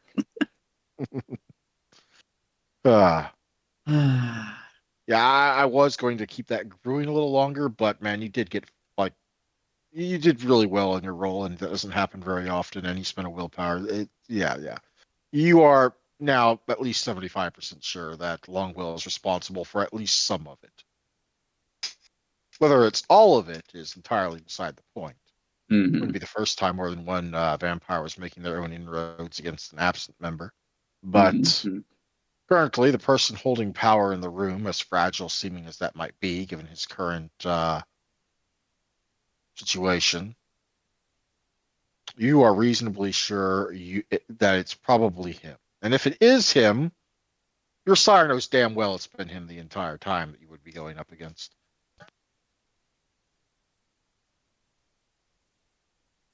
Hmm. Yeah. It's certainly hard to expect that Seneschal Miller would be behind this, at least based on what you've known of her and how you've met her. She seems, well, to have the balance, the stability of the city as her primary concern regarding pretty much anything. And it's been far She too is. organized for a rookie. Mhm. Well, you know that Thomas Reynolds certainly didn't pull out all the stops against you. Indeed, from your conversations with him, when you finally confronted him face to face, you know he had been doing what he saw as the bare minimum to make his sire think he was doing things. Hmm. Uh, his resources aren't nearly vast enough to try and contest something across such a wide front. And as for the Seneschal's child, well, of the three of you child here present in the room, he's the youngest. And you doubt he has quite moved on to independent action from his sire just yet. Fair enough. In some sense, his watching and waiting and learning is pretty similar to what you were doing during your first few years attending these meetings. And of course, again, with his sire being the Seneschal, if he screws up, it's somewhat a bigger deal in some ways than if you did. After all, while your sire is prominent in the city, he doesn't hold any particular office. Hmm.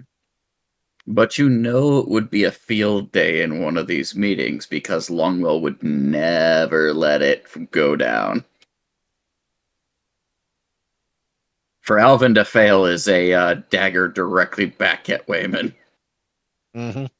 Something he'd probably take great pride in. Which, assuming this is all laying out how it is in your head, well, almost like these past few years leading up to now, certain someone's been plotting and scheming, setting up the cards that if they fall ever so slightly in the right way, might see a new primogen in the city. Yeah, fancy that. I wonder what would With that, happen if that accidentally didn't happen. Well, that we will have to leave for the future because I am already 10 minutes past what I should be. Mhm. But I hope everyone enjoyed their interludes and their time skips. Yes, it was fun. Well, everyone, you get your automatic experience, you get your role-playing experience. I'm not even going to ask you to say what you learned tonight because you all learned something. So that is 3 for all of you. That only leaves one thing. MVP. MVP. Alvin, who's your MVP? Everybody gets MVP. Yeah. No, really, who's your MVP? Everybody gets MVP. Yeah. No. Pick You one. get an MVP. You get an MVP. Everybody gets an MVP. Get Oprah out of here. I don't have enough time for this, please. Which one?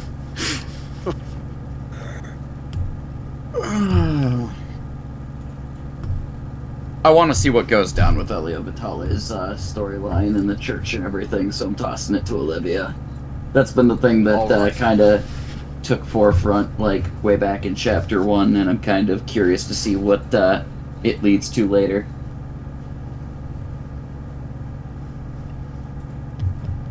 Alrighty, and lightning round because I literally need to go. David, who's your MVP? Olivia, for the same reasons, I'm interested in where her Okay. route's going. Olivia, who's your MVP? Pius, I liked both of his scenes. Excellent. Anna, who's your MVP? I was gonna say Pius, but that's gonna make tiebreaker issue, so I'm gonna say Olivia. Well, sadly, none of that mattered. Despite Alvin's attempt to spoil it, you all get an MVP. Congratulations. Oh yeah. 4 points. All 4 that. points for all of you. I don't even have time to write that inexperience yet, but I will later. So, have a great night, everyone.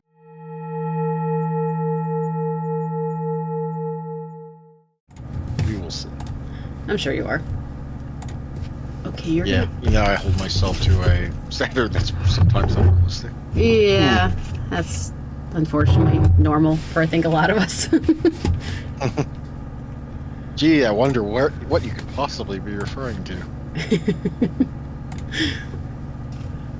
Okay, so we have some mechanical stuff to get out of the way for you. Starting first and foremost with your enchant talisman attempt. Yep. First, what form are you going to be working with? Swords and walking sticks are the most common talismans, but some have chosen enchanted violins, shotguns, pool cues, classroom pointers, actual ones, I guess. Probably. Maybe You're going to want to be able to carry it with you at all times, presumably. yeah.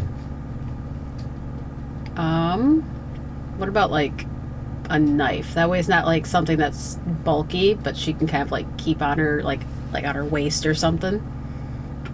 Any special details? Were butterfly knives a thing back in the 90s? I think they were. Pretty sure they were. It's a butterfly knife. A butterfly knife? Hold on. I'll send you one. They're usually illegal. Yeah, I see. I see a picture of one now. Yep, they're the ones that you flip around. One of those. Pretty sure those were around in the 90s. Righto. We will add a feature in that yours is not made of metal. Okay. Or at least the blade part's not made of metal. But obsidian, which is a common methane material. So, plenty in stock. Yep, and can still be Or at pretty least sharp. it will be if you succeed. Yep. Its nature, once of what it is going to be once you complete the ritual, I will house rule as it will basically be as strong as normal metal. Okay. So it won't be brittle. But first you have to attempt to succeed, and basically the entire time skip duration, you're going to be spending 6 hours of each of your nights on this. So most of your night. Yep. Which is something that you're going to be in character somewhat begrudged about, especially when it dampens your free time. Mm-hmm. Which you would rather be spending on certain other things, but at the same time, This is an important milestone. It's gonna boost her powers pretty well. Indeed. Now, as stated before, this is an intelligence occult roll, difficulty 8, as is standard for a full ritual. However, I will allow you to use the Chantry of Seattle's +2 dice pool lab bonus, which is normally for creating new rituals and path powers. Okay. But I will allow it for this.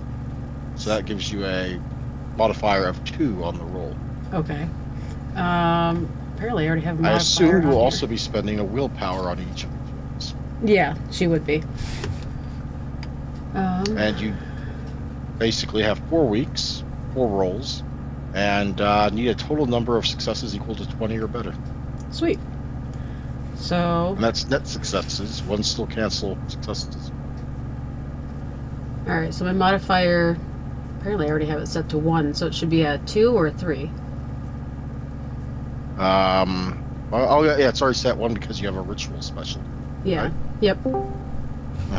So yeah, they set it to 3 then. Okay, so that would go to 3, and Just hopped in chat. Someone hopped in chat. Yo. Yo, Zeno. This is private. You go up to terrors. Like a good little boy. Oh. Brain. goodness. I And- sent him to the room. And then difficulty would be what you said? 8. 8. Okay. Just want to make sure. So, intelligence occult modifier 3, difficulty 8. Okay, and don't have to add anything else Roll for number willpower. 1. Okay. Yep, you are spending a willpower point. That is a good start. That is a damn good start. Now, one of those 10s is obviously canceled outright by a 1. Yep. So you have 3 10s and an 8. So already you have 7 successes. Well, no, 8 successes because you spent the willpower. You were off to a damn good start. So I need So help. 8 net successes. Sweet, out of 20. Yep, and you have 3 more rolls. Shit. Let's just hope that your luck maintains course. All right. So roll the next one. Did you break the dice spot? No. I did not break anything. I can only assume that means your luck is going to be bad the rest of the session. I hope not. Please, no. Let's see, 4 plus 3, that's another plus 1, so because of willpower, it's another 8. I'm at We're at 16. Holy shit. net successes. And you still have 2 more rolls. If I need to. All right. Next one. Ah, there it is. Yep, there it is. Only 1 net success. Well, 2 net successes because willpower. So I'm at 18. I so just need 18 2 net more. Success. All Need right. 2 more. Last roll. Cross Try fingers. not to fuck it up. You are so close. Oh, another one. Congratulations. Despite your amazing start, you barely managed to get the exact number you need. Banishment. 20 net successes on the dot.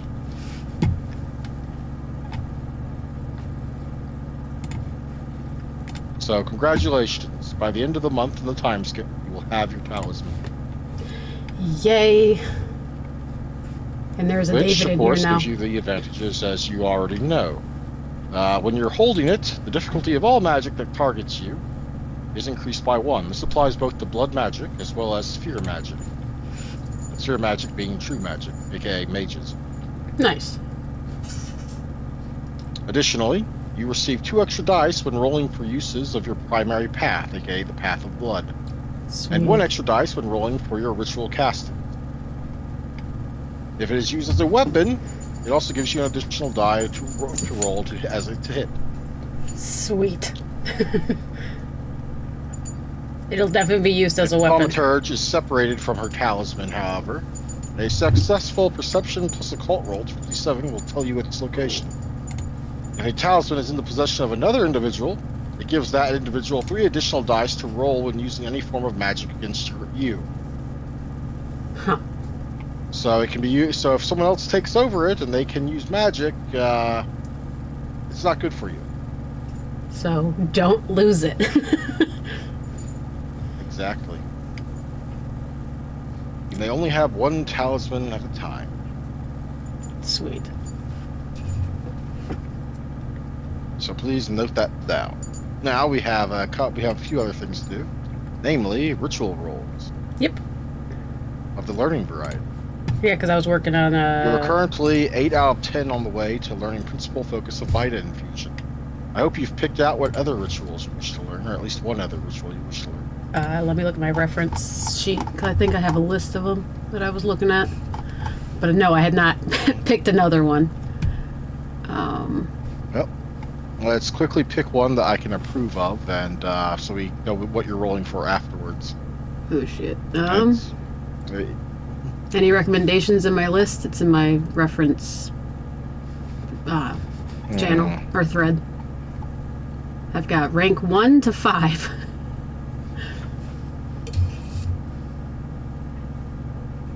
I'd recommend a rank 2 or 3 one, to be Okay. honest. I got a lot in 2s and a lot of 3s. Oh boy.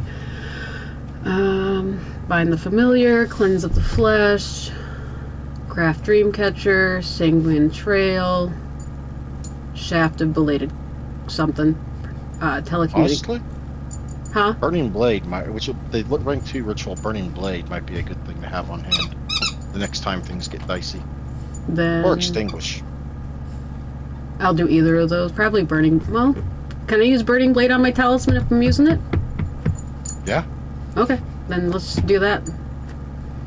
Alright, Burning Blade will be what's up next, assuming you succeed, which you should, Mm-hmm. on your next learning roll. Which, by the house rules, let's see, go up, scroll up.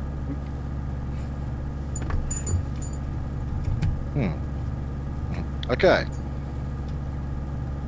The ritual level +3. The belief principal focus of Vita infusion is rank 2, as you need 10 successes to get it.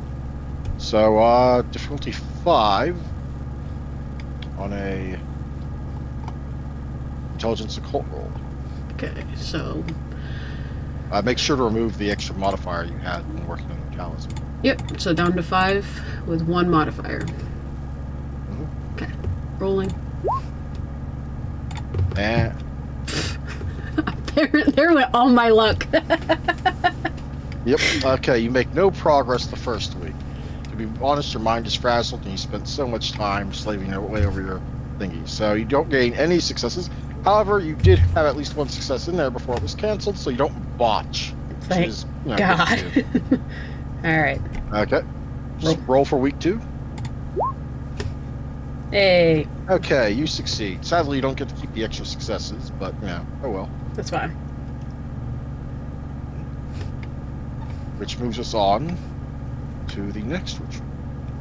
Let me go ahead and first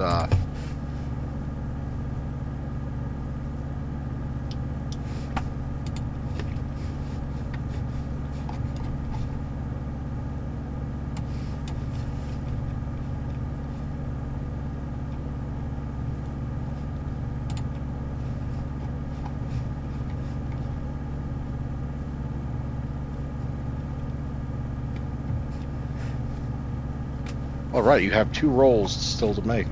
All right. Same difficulty, because it's another level 2 ritual. All right. And Well, there's 5. then 1 more. Hey, you do it! Yay. We can decide what you're going to be learning after that later. Yep. Right now, let's get back to the others before they, I don't know, do something. Wait a minute, we had a stalker in here. David, you're not supposed to be in here. Goodness. I think he's muted because I can't hear him. He's not talking. I don't think he can hear us. We may have to move him. Can I move him? Let's see. Move to Terrors by Night. There we Yes, go. I did move him. Excellent. In any case, but we're done anyway, so we should go up Yep. there too. All right. Switching over, and then I gotta go check the food real quick.